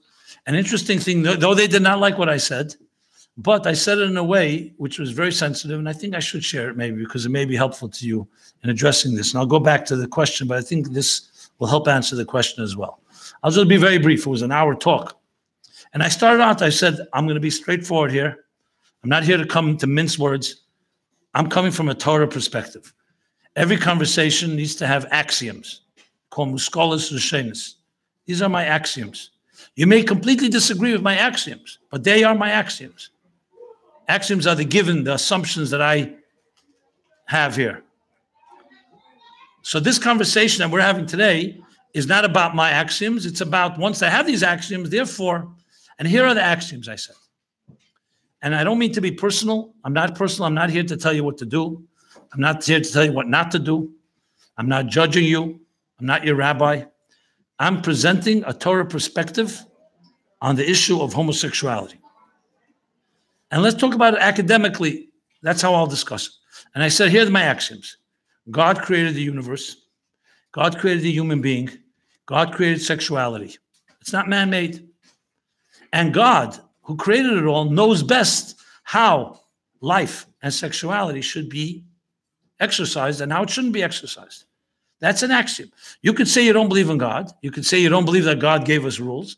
You don't believe in the Torah. But that's my given. I'm here to talk what I believe. Based on that given, the Torah says that this God told us, here's how sexuality, which is a very healthy and beautiful thing in life, has to be exercised. And that is a man or woman, as they come of age, will date, like Adam and Chava, and they will then find out, discover where they're soulmates. They will join together in a sacred union called Kiddushin, and then they will be blessed, and hopefully with children, and build a beautiful home. Exactly as Pruruvu, Milu Sa'oretz, V'kivshua, exactly as the Psukim in Bereshis. The fact is that many people have all kinds of desires and temptations. Some people are very, they feel they need more than one woman. They're not monogamous. Some people have other temptations. Human beings are created with temptations. But God told us, he didn't tell us to be celibate. He told us how to harness and channel your sexuality. And this is what you should do. And this is what's not permitted. There's heterosexuality that's unhealthy. And there's heterosexuality that's healthy. And there's homosexuality is unhealthy. Now, you could say you don't accept it. Fine. But that's the given. Now, when it comes to the pasuk, the verse in Leviticus, in Anachre, there it says clearly the prohibition. So there are three ways you can address this pasuk. You could say, because it says here homosexuality is forbidden, therefore I can't accept all of the Torah. There's no way the Torah is true. I reject everything. Or you could say I accept all of the Torah except this pasuk. Or some of you will say this pasuk is referring to a particular act. If I don't do this act, I'm not technically transgressing. I'm not telling you how to interpret it, but from my point of view, it's not intellectually honest to say, I accept everything God says, be charitable, be kind, be compassionate, invite guests, visit the sick. But one thing that you're uncomfortable with, you decide that's not for me. Now, I know the big question is, you'll say, it's not my choice. I was born this way. Look, we're all born with predispositions and tendencies. Anyone gives into their taivas, anyone gives into temptations, they can say, you know what? I was born that I'm not comfortable to just own my own property. I like to take other people's property. People can say, I feel that way. That's why we have a Torah that tells us that's not the way to behave. Okay, that was the gist of it. Now, trust me, people were not happy with what I said. And specifically, one guy got up and says, I hate everything you said, but I got to give you credit. You have the guts to say it in front of us. And you said it in a way that's impossible to rebut. That's what he said. Because I also pointed out, I said, all of you are subjective. You're all in relationships. So let's be honest. If we were in a court of law, you have to recuse yourself from judgment because you have a bias here. Now, you could say, I also have a bias, that I follow the Torah, whatever it is. But let's not dismiss the fact that we're emotionally invested in this. This isn't some academic, theoretical conversation. I'm just giving you the gist of what I said because I wanted to show you that you could talk about this. I talked about it before 600 people who are gay, completely hostile audience. And nobody stoned me. They were not all happy, but many of them were very taken by it. And I said, I don't know if I even changed anybody's mind here. I didn't come to change your mind. I came to give you a legitimate Torah perspective. Step back a moment, be objective, forget about what relationship you're in, who you love, who you don't love, what your desires are, your temptations, and just ask yourself, what does God want of me? That was all I wanted to accomplish, and I did it. So there's ways to talk about this topic, which is as hot a potato it is. And trust me, I would not suggest you get up and talk about it in your shul. Now, they knew what I'm coming to talk about, and I have experience, so I did it. But I would not recommend doing it because it's very easy to slip and say the wrong things. I was not judgmental. That was the key. I was not personal. I did not attack them. I didn't say you're a bunch of decadent lowlifes, And I didn't even think that either, to be honest. It was not my approach. My approach was to share the truth of the Torah on the topic. So this topic can be talked about like anything if you do it the right way. So going back to this thing, what is our stance? Our stance is like this. We love every Jew. For that matter, we love every human being. Everybody's got their challenges. Some people, Rachmana litzlan, don't eat kosher. Some don't keep Shabbos. Some people are not faithful in their marriage. Why is that worse than being a lesbian? Who's going to measure? Our attitude is we are here to bring light to the world. So chavrusa, be a chavrusa with anybody. Teach. Make sure you mashpia on them and they're not mashpia on you. That's all you need to know. That's all that matters. And slowly, the emes of Torah will do its job. That's our attitude.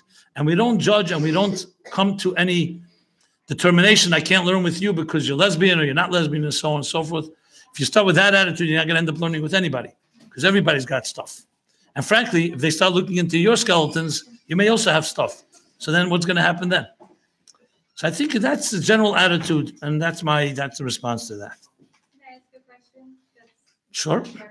I guess my shluchus generally is something so hard because a lot of people don't learn, but when it comes to the modern Orthodox people who just have coolness and they have a lot of knowledge, but not the. It's hard to hear you. I'll repeat it.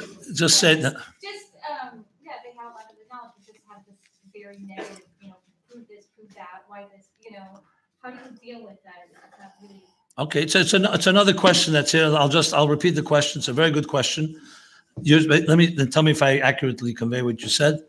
That in a community where many people have a lot of stereotypes and negative attitude to religion, based on ignorance, not based on knowledge, and they want to say prove this, prove that. Should you get into a debate with them?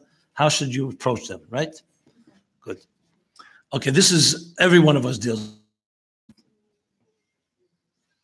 I deal with this literally on a daily basis. Because I would say, this may sound surprising to you, maybe not. I think 85 to 90% of the work, at least from my perspective, in teaching people, is actually unteaching them, not teaching them. Dispelling stereotypes and myths that they have about God, about Torah, about mitzvahs. The fact is that in our society today, our modern world, most Jews, non-Jews as well, but most Jews do not have a healthy understanding of Yiddishkeit. I will even say something stronger. Even the frum world doesn't have a healthy understanding. Yeah. They may know technicals, but the spirit of it, that's why you have so many frum Jews that are so judgmental and condescending and angry and punitive, and they look at non-Jews, not frum Jews as goyim and so on. That's not Chabad, but the distortions, I'm not going to analyze now why there's so many distortions, but it's primarily ignorance, not malicious. So one of my favorite stories, I use it in Torah Meaning for Life, is Rabbi Yitzchak Bar Ditchever once told a self-proclaimed atheist these words: "The God you don't believe in, I also don't believe in." You hear? The God you don't believe in, I also don't believe in. Before we disagree whether God exists, we have to first define what we disagree about. We may find out. If someone told me that God is this nursery school myth of a guy with a long white beard sitting on some throne in heaven that strikes us with lightning when we misbehave, I would say I'm an atheist. So maybe we agree. If, however, someone gives you a more sophisticated and a more comprehensive idea what God is, you may say, that God, I have no problem with. Most people think Torah, mitzvahs, is didactic, dogmatic. You must do this. If you don't do this, God will punish you. This is common expression. If you do surveys and ask people, an average person in the street, man or woman, tell me your reactions to the word religion, God, and Torah. You know what words most people will use? You will be surprised. All negative. All come from Woody Allen movies. Like the Beatles, there was also Woody Allen. Words like judgment, condescension, anger, punishment, punitiveness, neurosis, primitive, closed-minded, narrow-minded. Can you imagine? All these are free associated words with religion. Ask them what they think about spirituality. You know what words they'll use? Free-spirited, individuality, expression. So you see, 90% of Americans will say, maybe the world is also, but in America for sure, that they're somewhat spiritual and believe in some God. 40% will say they're religious. That's a big discrepancy because religion is seen as dogma, as rules, as ritual. It's missing the SPI before ritual. It's not spiritual. It's not about being more refined, more edel, more ruchnisdik, more transcendent. It's about do this, don't do that. It's about communities, strong communities, follow the laws. If you don't follow, you'll be blacklisted, etc. Now, it's not always bad. You know, sometimes people say, I'll be religious because at least I have the nurturing and the security of a community. But most people do not associate religion with open-mindedness. I'd like to find many people who will say religion and open-mindedness go together. I don't even think frum people think it's associated with open-mindedness. Some do, because they're so close-minded, they think it's open-minded. But that's another pasha. No, but excuse me, I think that, like, I can interrupt for a second. I think that, at least in the people that we deal with today in our Chabad houses, at least where I live, and I think and many of my peers who I interact with, other schools, is that, like you're saying, people have negative preconceived notions. I encounter people who just have no notions. They just know nothing. But like Nothing negative either? No, nothing. That, by the way, is much better than the negative. No, that's what I'm saying. Like, I'm not trying to correct you, but I'm saying, like, I think it's almost like a little bit like if we assume that we have to correct people's negative preconceived notions, a lot of them are just coming in as like a blank slate. One second, but let me correct you. since I'm a little older and I've been around, I would like you, when you go back to your community, find a person that you're describing and sit down with them and have a conversation about religion. They will have what to say that you'll see as negative. They may not be negative people, but you have to remember, we live in a culture, when you go to college, regular college, when you read secular literature, when you watch movies, there is an anti-religious bias there, and they make fun of religion. So I don't know where you're getting what you're saying. They may not know much from our point of view, but they do not have completely neutral as if it's vanilla, you know. And I don't get the impression that they're like but so why don't you listen to what I'm saying? I did not speak about angry with God. I said they associate religion with negative imagery. That doesn't mean they're angry with God. Some people are angry. Most are not. I agree. But they definitely don't have a positive because they don't know what it is. But it's more negative than positive it's more negative than you think it is. It's not negative with malicious. It's not like they're going to war against religion. It's just that their attitude, religion is the attitude of every professor in the United States, with very rare exceptions, is religion, if you know anything about the Enlightenment, is that religion is for children. It's for immature people who need a crutch, who don't understand. So they feel God is sending lightning and hurricanes and so on. They don't realize there's nature and there's evolution and that we have a sophisticated science, the way to understand the world. There is absolute that's why there's all these wars. As soon as they suggest with evolution, teach creationism. Why are they fighting? They're fighting because they believe that anything religious is primitive. The thinkers for sure think that way. And that spilled over into the general culture as well. It's much deeper than you think it is. Look into it, you'll see what I'm saying. I'm talking from experience. I'm not talking from theories here. So what's the response to this? That's why in many ways Chabad is so successful, because we don't get into debates. You're not sitting to debate. Someone wants to insist on a debate, in my opinion, don't debate ever. Invite them to a Shabbos table and make sure the food is great. Sing beautiful songs, expose them to the spirit, to the love, the laughter, the joy, the warmth of Yiddishkeit. That's the way you do it, because you're fighting an invisible stereotype. You're going to sit down and say, you know what? 20 years you've been fed these negative imagery. I'm going to now unfeed you. You can't do that. You do it by introducing positive things. And you know what you'll hear? They'll say, I never knew Judaism can be so beautiful. I never knew Shabbos is so nice. I see a beautiful family. My home, children and family and parents never got together, etc., etc. The way is through light and through warmth, not through debates. At some point, they may come back and say, but so was all this imagery that I got about Judaism being so negative? I went to my temple, and it was completely irrelevant. Remember, another negative thing that people don't realize is the irrelevance. You ask an average Jew who went to Hebrew school, why is it relevant to know that Yisro came, this week's Parsha, before Matan Torah? They'll say it's not relevant. It's some historical event. Maybe it happened, maybe it didn't happen. And I don't know if it's relevant at all.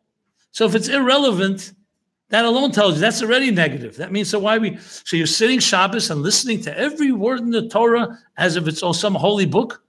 It's not even relevant to us. That's what most people think. So our job is to make it relevant, personal, warm, and all the other things I said. Okay. I have a 1, 2, 3, 4, 5, around 7 more questions. So I cannot do it now. It's really up to you. I'm fine either way. You said, oh my gosh, someone said. I'm glad you said it now. I was once giving a talk in Sydney, Australia. I mean it, a kiddush. I'm not exaggerating. The guy's 80th birthday. So the Chabad rabbi asked me to say a few words. I get up to tell a story. And literally, I speak for maybe 20 seconds. I said, I'm going to tell a story. And the guy, the birthday boy, 80-year-old boy, says, oh no. And the whole shul heard it. And I couldn't stop laughing. And I said, the birthday boy doesn't want me to speak. I'm sitting down, and that's it. But I want to thank him because now I have a great story to tell. It wasn't 20 minutes. It wasn't 20 hours. It was 20 seconds. It was the shortest talk I ever gave. Mama started speaking, oh no, like he thought I was talking too long already. So I'm glad you said this after 2 hours. Oh my gosh, I'm not insulted. Honestly, it's really up to you. I can go on. The truth is, you can leave if you want. To be really honest. They can't? They look very independent to me. If you want, I'll go on with a few more questions. It's up to you, really. It's up to you. I'll tell you, when this room is empty, I'm leaving. I'm not going to continue. Even though this is being broadcast and recorded as well. I hope so. Okay. There is a young man in my community who has a bipolar diagnosis. When he's at his up, meaning when he's in his very up state, he's the most amazing zis and neshama kind of person, always helping people, courteous, respectful to his mother, the kind of person I would gladly arrange a shidduch for. When he's on his downside or downstate, however, he's a completely different person, very irresponsible, inconsiderate, and not trustworthy. When the bacher is taking his medication, he is stable and can stay stable for years at a time. However, the flip side is when he stops with his medication, it's not something you would wish on anybody. We have known him for years and truly love him as a person. However, we are not sure how to approach the subject of shidduchim in his particular case. Okay, so we touched upon a little earlier when I spoke about shidduchim, but this is more specific. So I'll tell you what I would. Again, I have to qualify. One bipolar and another is not the same. Some people are unfortunately, worse situations than others. I have seen people with bipolar married, happily married, their spouses are happy, but it takes discipline. The person has to be on medication, they have to be accountable. The ones that really have good marriages are the ones that allow their spouse to see their doctor. They don't keep it secret. There's a transparency and honesty and trust. Because if there's no trust, obviously that's not good for a marriage. But in a situation like this, the first thing you'd want to assess, is he capable of getting married and have a normal marriage? Is he in denial? Is he reason he goes off medication because he doesn't think he really has a disease? So I would not make a decision on this matter without talking to his doctor or doctors, because this is a medical condition. This is not something to be taken lightly. This is not an issue where, as a shluch or shliach, it's more, something you're giving advice, common sense advice. This is a real medical condition. It's no different than, God forbid, someone who has heart disease. It's a disease. Chmar litzlan. I'm not from those that believe it has to be stigmatized. It's a disease like any disease. Why God sends some people bipolar, it's not their fault. They did nothing wrong. So we're not here to, in any way, God forbid, judge anyone. But I think it has to be addressed very seriously medically. You have to have medical professionals. So if you're the shliach or shluch who's dealing with this, and obviously you're asking this question, I think you must talk to professionals in the community. Matev, the best one is professionals that deal with this person. Obviously, there's confidentiality issues. The doctor may not be able to speak to you, but with permission of the bacher, if he gives you permission, you can at least ask the doctor, your professional opinion, is he capable of being married and staying married, and it'll be a decent marriage? Or is his wife going to be in hell? Now, if the answer is the latter, God forbid, then it could very well be that you have to say, you know what, I'll be nice to this guy, but I can't take responsibility to get involved here. Just like, for example, I don't want to compare, but let's say Down syndrome or other diseases that some people could get married, many cannot. This needs to be assessed case by case. I would not write anyone off. Everyone has a right, and everyone God sent to this world, so you do the best you can. And I would treat it like, God forbid, if it was my own child. You have to know the reality. I'm not going to go fake it. If the child is capable, if this person is capable with the right medication and he understands what he needs to do, then of course you help him.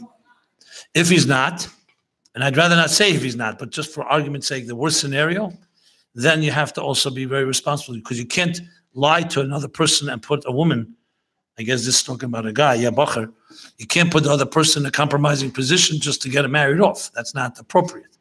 So just has to be done very responsibly and really get advice. Do not make such a decision on your own. I would never make a decision like this on my own. I would send the guy to a psychiatrist I trust, get a diagnosis, get a sense where he's at. Maybe he needs some therapy. Maybe he needs to talk to someone, and really see the best you can do to help the person. That's a response to that. Okay. So we only covered the community part, but that was the most. The next is chinuch.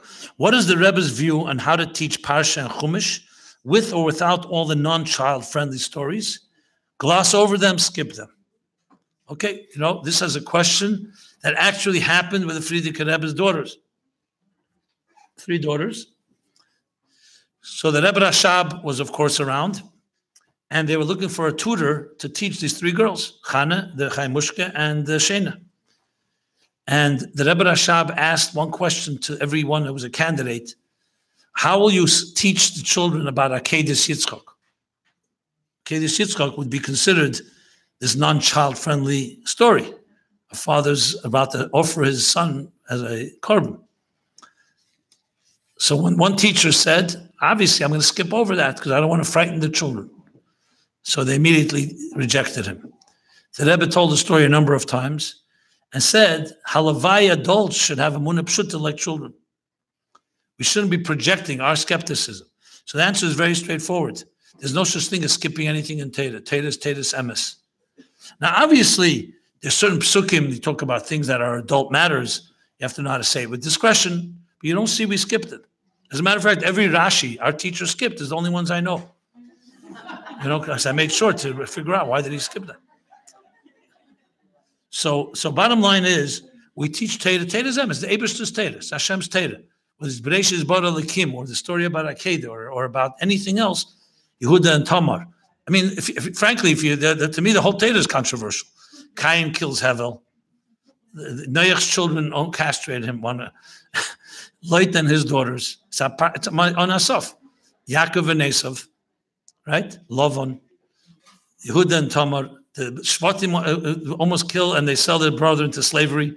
Who wants to teach children these type of role models, right? It's like, but that's a Teda. So you have to know how to explain it. And children are much more pure than we think they are. We shouldn't project our doubts.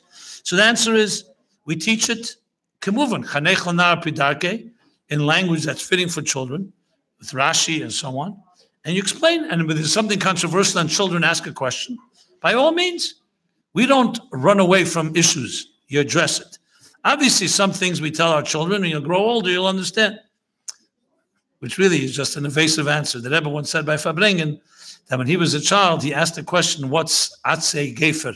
So they said, Pinsenholz. So he said, what's Pinsenholz? They said, when you get older, you'll understand. So the Rebbe said, I got older, and I understand that my teacher didn't understand. And that's what they've all been saying for years. So the fact of the matter is, obviously, you can't teach the whole Teda to a child, but you do the best. So it's a very direct answer. But chinuch is about emes. We're not here to package Teda to make it child-friendly.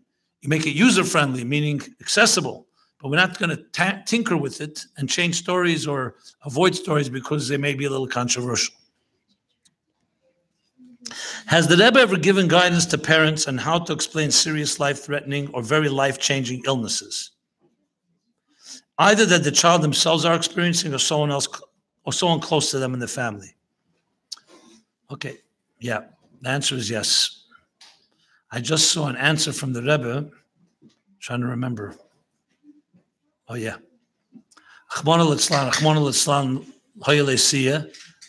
Children lost a parent at a young age. And someone asked the Rebbe, how do I explain this to my children? So it's not, this question is about illnesses or life-threatening, but the same approach. It's a very sensitive and, I don't say beautiful answer, but extremely gentle answer that Rebbe gives, and says that to explain, I think it was actually somebody, maybe was killed in the IDF in Sahel, maybe a soldier that was killed and left young children. So the wife is asking the Rebbe how to approach it. And the Rebbe says, I don't remember the full answer, so I'm just saying it from memory now. But the gist of it was that, the gist of the answer is that you should tell them that when the Eibishter takes a neshama back, it's for a reason, because the neshama is a very pure soul, and the Eibishter wants that soul near him, and that neshama is not apart from the children. The neshama continues to pray for the children, continues to love them, continues to protect them. I don't want to say more because I don't remember the full answer, but that was the general spirit of it. I'll look up the exact answer if anyone needs this answer. There are, in my memory, at least 4 or 5 answers from the Rebbe to tragic circumstances, premature deaths. There was, I think, the death of a child who died in a car accident. The Rebbe's very, very sensitive answers about the things we don't know, the things we do know. The Rebbe, of course, doesn't go explain why there's a tragedy, but he gives a lot of comfort in dealing with it. I have these answers. If anybody ever has to deal with this, I'll be happy to share the answers. But this, again, needs to be looked at very specifically. And to be honest, you have to really be very, very wise when speaking to children, what you say, what you don't say. Because you don't have to say everything to children. You have to know how to speak to children in a gentle way, in a sensitive way. You don't want to frighten them. You don't want to be over dramatic. So I don't feel comfortable just giving a generic answer here. This, I think, is really looking at different answers from the Rebbe and knowing how to fit it to each child according to its needs, if it's necessary. The Eibishter should help that no children should ever have to have such explanations, and we shouldn't have any such suddas. We should already have the Gula, and we don't have to talk about things like this. But unfortunately, as long as we do, we might as well know what to say in the right way, in the proper way. Okay. Just bear in mind one thing I think is important to mention, not just with children, with everybody. Whenever you're dealing with a tragedy, Ch'mon al-Islam, in a community, an unspeakable loss, a premature death, etc., illnesses, people struggle. The key thing is you're not here to give answers. You're here to give compassion. I don't know who said this, but they say one Rebbe, I don't think it was a Chabad Rebbe, once said to somebody who suffered a loss, he said, I don't have answers for you, but I can cry with you. Don't underestimate the power of holding someone's hand and just being compassionate. You don't have to be God's messenger and explaining God's mysterious ways. We don't know God's ways. And it's always best not to justify a tragedy. It doesn't help anybody. We don't know why the Holocaust happened, and we don't know why individual Holocausts happened. It's God's mystery. And if we needed to know, that Rebbe writes in one letter, God would tell us. The fact that he didn't tell us means we don't need to know, and we can forge ahead. But that doesn't mean we ignore. It means you have to be there for the person, show love, comfort, support, to be there in every possible way. And you just help them get through it. And that's the key to it all. It's not about finding answers. A lot of people call me shluchim. What should I say? I'm going to a shiva call, tragic accident. I said, just be there. Just be there. Cry with them. Just be sensitive. You don't have to say anything. They say, no, but they're looking for me to come. I say, what are they looking? What are you going to say? That you spoke to God and God said I needed the soul prematurely and I caused this accident? What are you going to say exactly? The Rabbeim did not speak about the Holocaust with answers. They spoke from the heart. I remember even when the Rebbe Chaim Mushke passed away in Memches 31 years ago. And the Rebbe, if those of you remember, you could hear it today. The Rebbe was mamish emotional about it in ways that were very difficult to watch sometimes. He was like vulnerable. And we never saw the Rebbe that way because the Rebbe was always when the Rebbe Tzimchana passed away in 1964, there the Rebbe was very, not show his feelings. Rebbe Chaim Mushke was the exact opposite. Every Farbrengen v'achayit nalibe, the Rebbe moved his whole operation for a year to his house on President Street. Farbrengens changed. He spoke about, it was really, I'm telling you, it was hard to see sometimes. And I always wondered why the Rebbe was usually so private, and he was very open. And I remember by the Shleishim of the Rebbetzin, it was Pasha Pora. And the Rebbe spoke, in Pasha Pora, we learn about the death of the Tumas Mes. So it's Shluchos Farbrengen. So it says in the Pasha that Moshe Rabbeinu, when he saw all the Tumas and the Taras, Tumas Zov, Tumas Nida, Tumas Mitzera, so the Eibishter told him, these are the impurities, and here's the healing, here's the cure, here's the way to purify.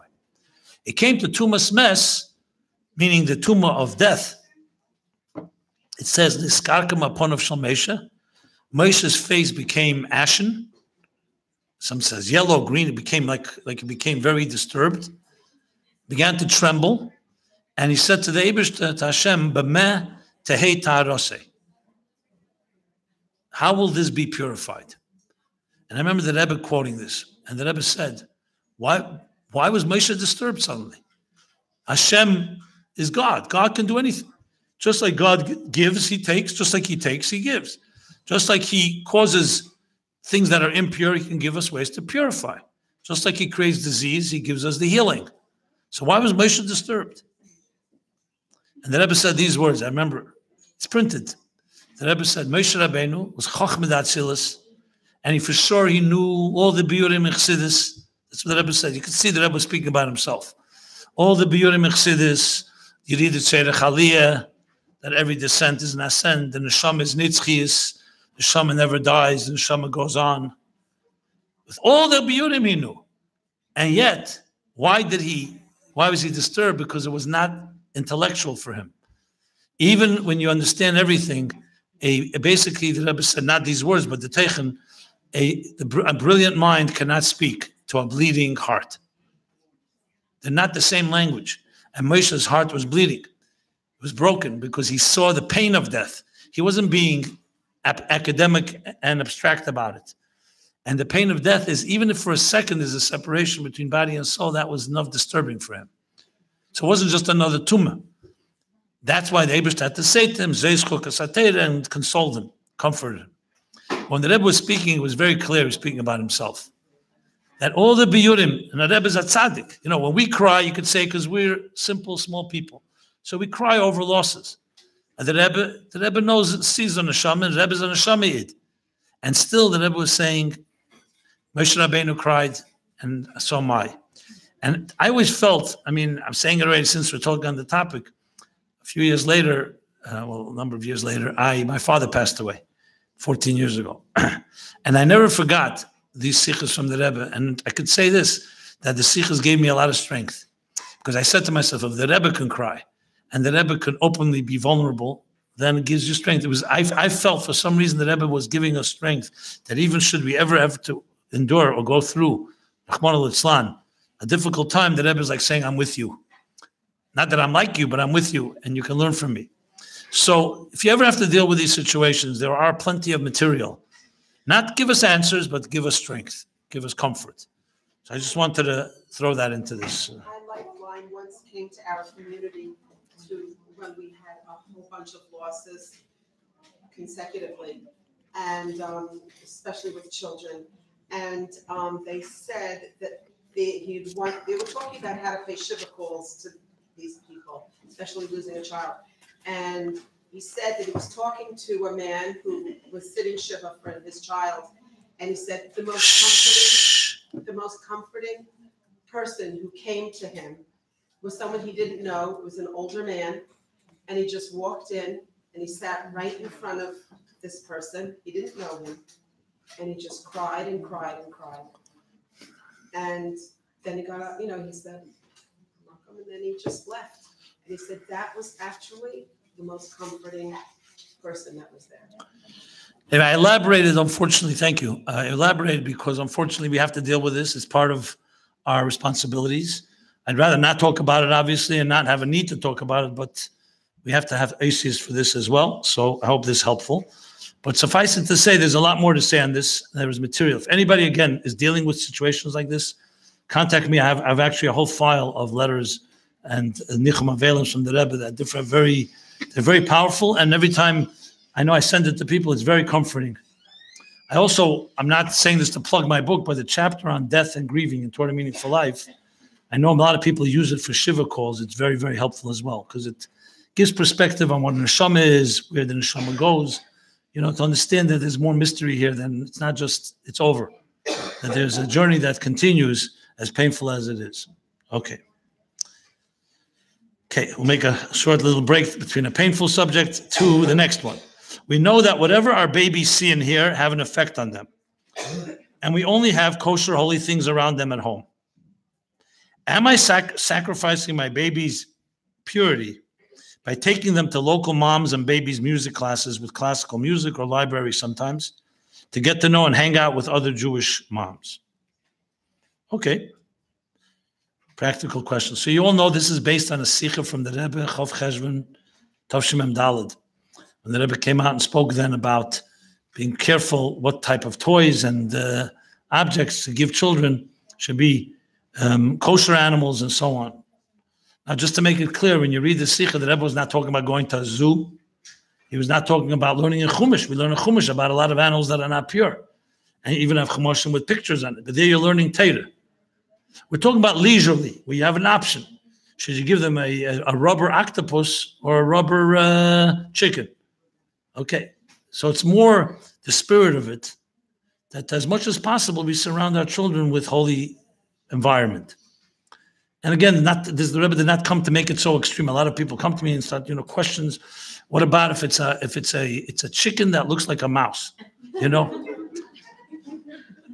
So I said, look, this is the spirit of it. You're talking about it's not the object. It's the spirit of the ruach. We surround children with psukim, with holy words. You start teaching them aleph beis. You teach aleph beis from a page, let's say, of Tanya, Shavlat of Tanya. You rub it with, you spread sugar and honey on it. It's to teach them that Torah is the holiest and most powerful thing. The fact of the matter is, there are play groups. We send our children to schools. Not everybody in the class has the same standards. And they're going to be exposed. To become crazy about this and say, I'm not going to send my child to a classroom because there's some of the kids bring, or they go play their playtime with their other kids who have a television or something like that. I think every parent has to make judgment calls on this matter. But I would just say it has to be with a balance, because you also don't want your child growing up like a pariah, feeling, I can't mix with anybody and constantly looking over their shoulder. How do we balance it? It's like anything in life. We don't live in a pure world. We walk the streets. The streets don't always have Kedusha there. But if you take the key thing, I think, in the Chabad Chassidus approach is, the best defense is offense. It's not always about what not to look at. It's by understanding that with the technology we have, the tools, the instruments we have are all meant to be used to spread Yiddishkeit. Remember then that when they had that big thing in City Field, where 100,000 Jews got together to condemn the ills and the evils of the internet. And it was ironic, because this was being broadcast on the internet, how bad the internet is. And it was all shown on these jumbotrons, what do they call these big screens? Of all places, a baseball stadium, City Field. So it was quite ironic. I think they came away that the key is to have filters. Then I think they discovered that the guy that sponsored the event was a filter manufacturer.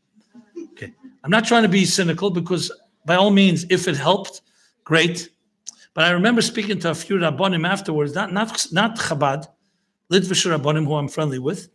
And I said to them, what was the accomplishment from this whole kasif? He says, we wanted to alert people to the ills, and maybe that will help. But I said, but most people do business. It's not the children we're worried about, it's the adults that are the problem. The adults, how could you function without a mobile phone today? If you can get people not to use it, or to use the simple phones, or to have filters, by all means. So they said to me, they challenged me, so what would you suggest? So I was thinking to myself, what would I suggest? And I came up with this thought. I didn't hear this from the Rebbe, but I know it's the Rebbe's approach. I said, every email you send for business purposes, personal purposes, entertainment purposes, or stam shtusim, you make a achlota for every email you send for those purposes. You have to send 5 emails that share a word of Torah or good, kind words to somebody. You have to realize technology was created to spread Yiddishkeit. The fact that some people use it for other things, because we have bechira, we have free will. The Rebbe has this in many sikhs about radio and about other technologies. So my point of this is, I think it's inevitable that we're going to have situations as mothers or fathers. You can't always protect our children 24/7 from every type of influence. You're going to go to a play group like this question is, or other situations. But if you reinforce your children and you give them a lot of strength, that wherever you go, you're there to bring Kedusha, you're ready to bring light. You make them be influencers too. Instead of being influenced, it's going to be much more way to protect them, immunize them from outside influences. And you see, look how the Rebbe spoke to Tzivus Hashem, to boys and girls. He turned them into shluchim and shluchos too. That wherever you go, speak to another child about eating kosher, making a bracha, saying thank you. So we have to teach our children from the youngest age to be on the offense, that we're here to be mashpia. That is, in my opinion, the best way to prevent influences. Now, is it guaranteed automatic? Nothing is guaranteed. You can lock your child up in a basement, it's not guaranteed. But it's the Chassidish approach that we're not afraid of the world. We're here to change the world and not let it change us. That would be my general approach to this. And case by case, have discretion. You know, the same issue is like, not here, but another question someone asked me the other day. I have a child that's a voracious reader. He loves to read. He reads everything. What do? He's getting a little older, and he's picking up books that are not so appropriate. So what are the options? If it's a 5-year-old, we know we can control it. But let's say it's a 14-year-old, 15-year-old. Even if you can still control it, but you really control when they're 16 years old. And if you start trying to censor them, everything right? Okay.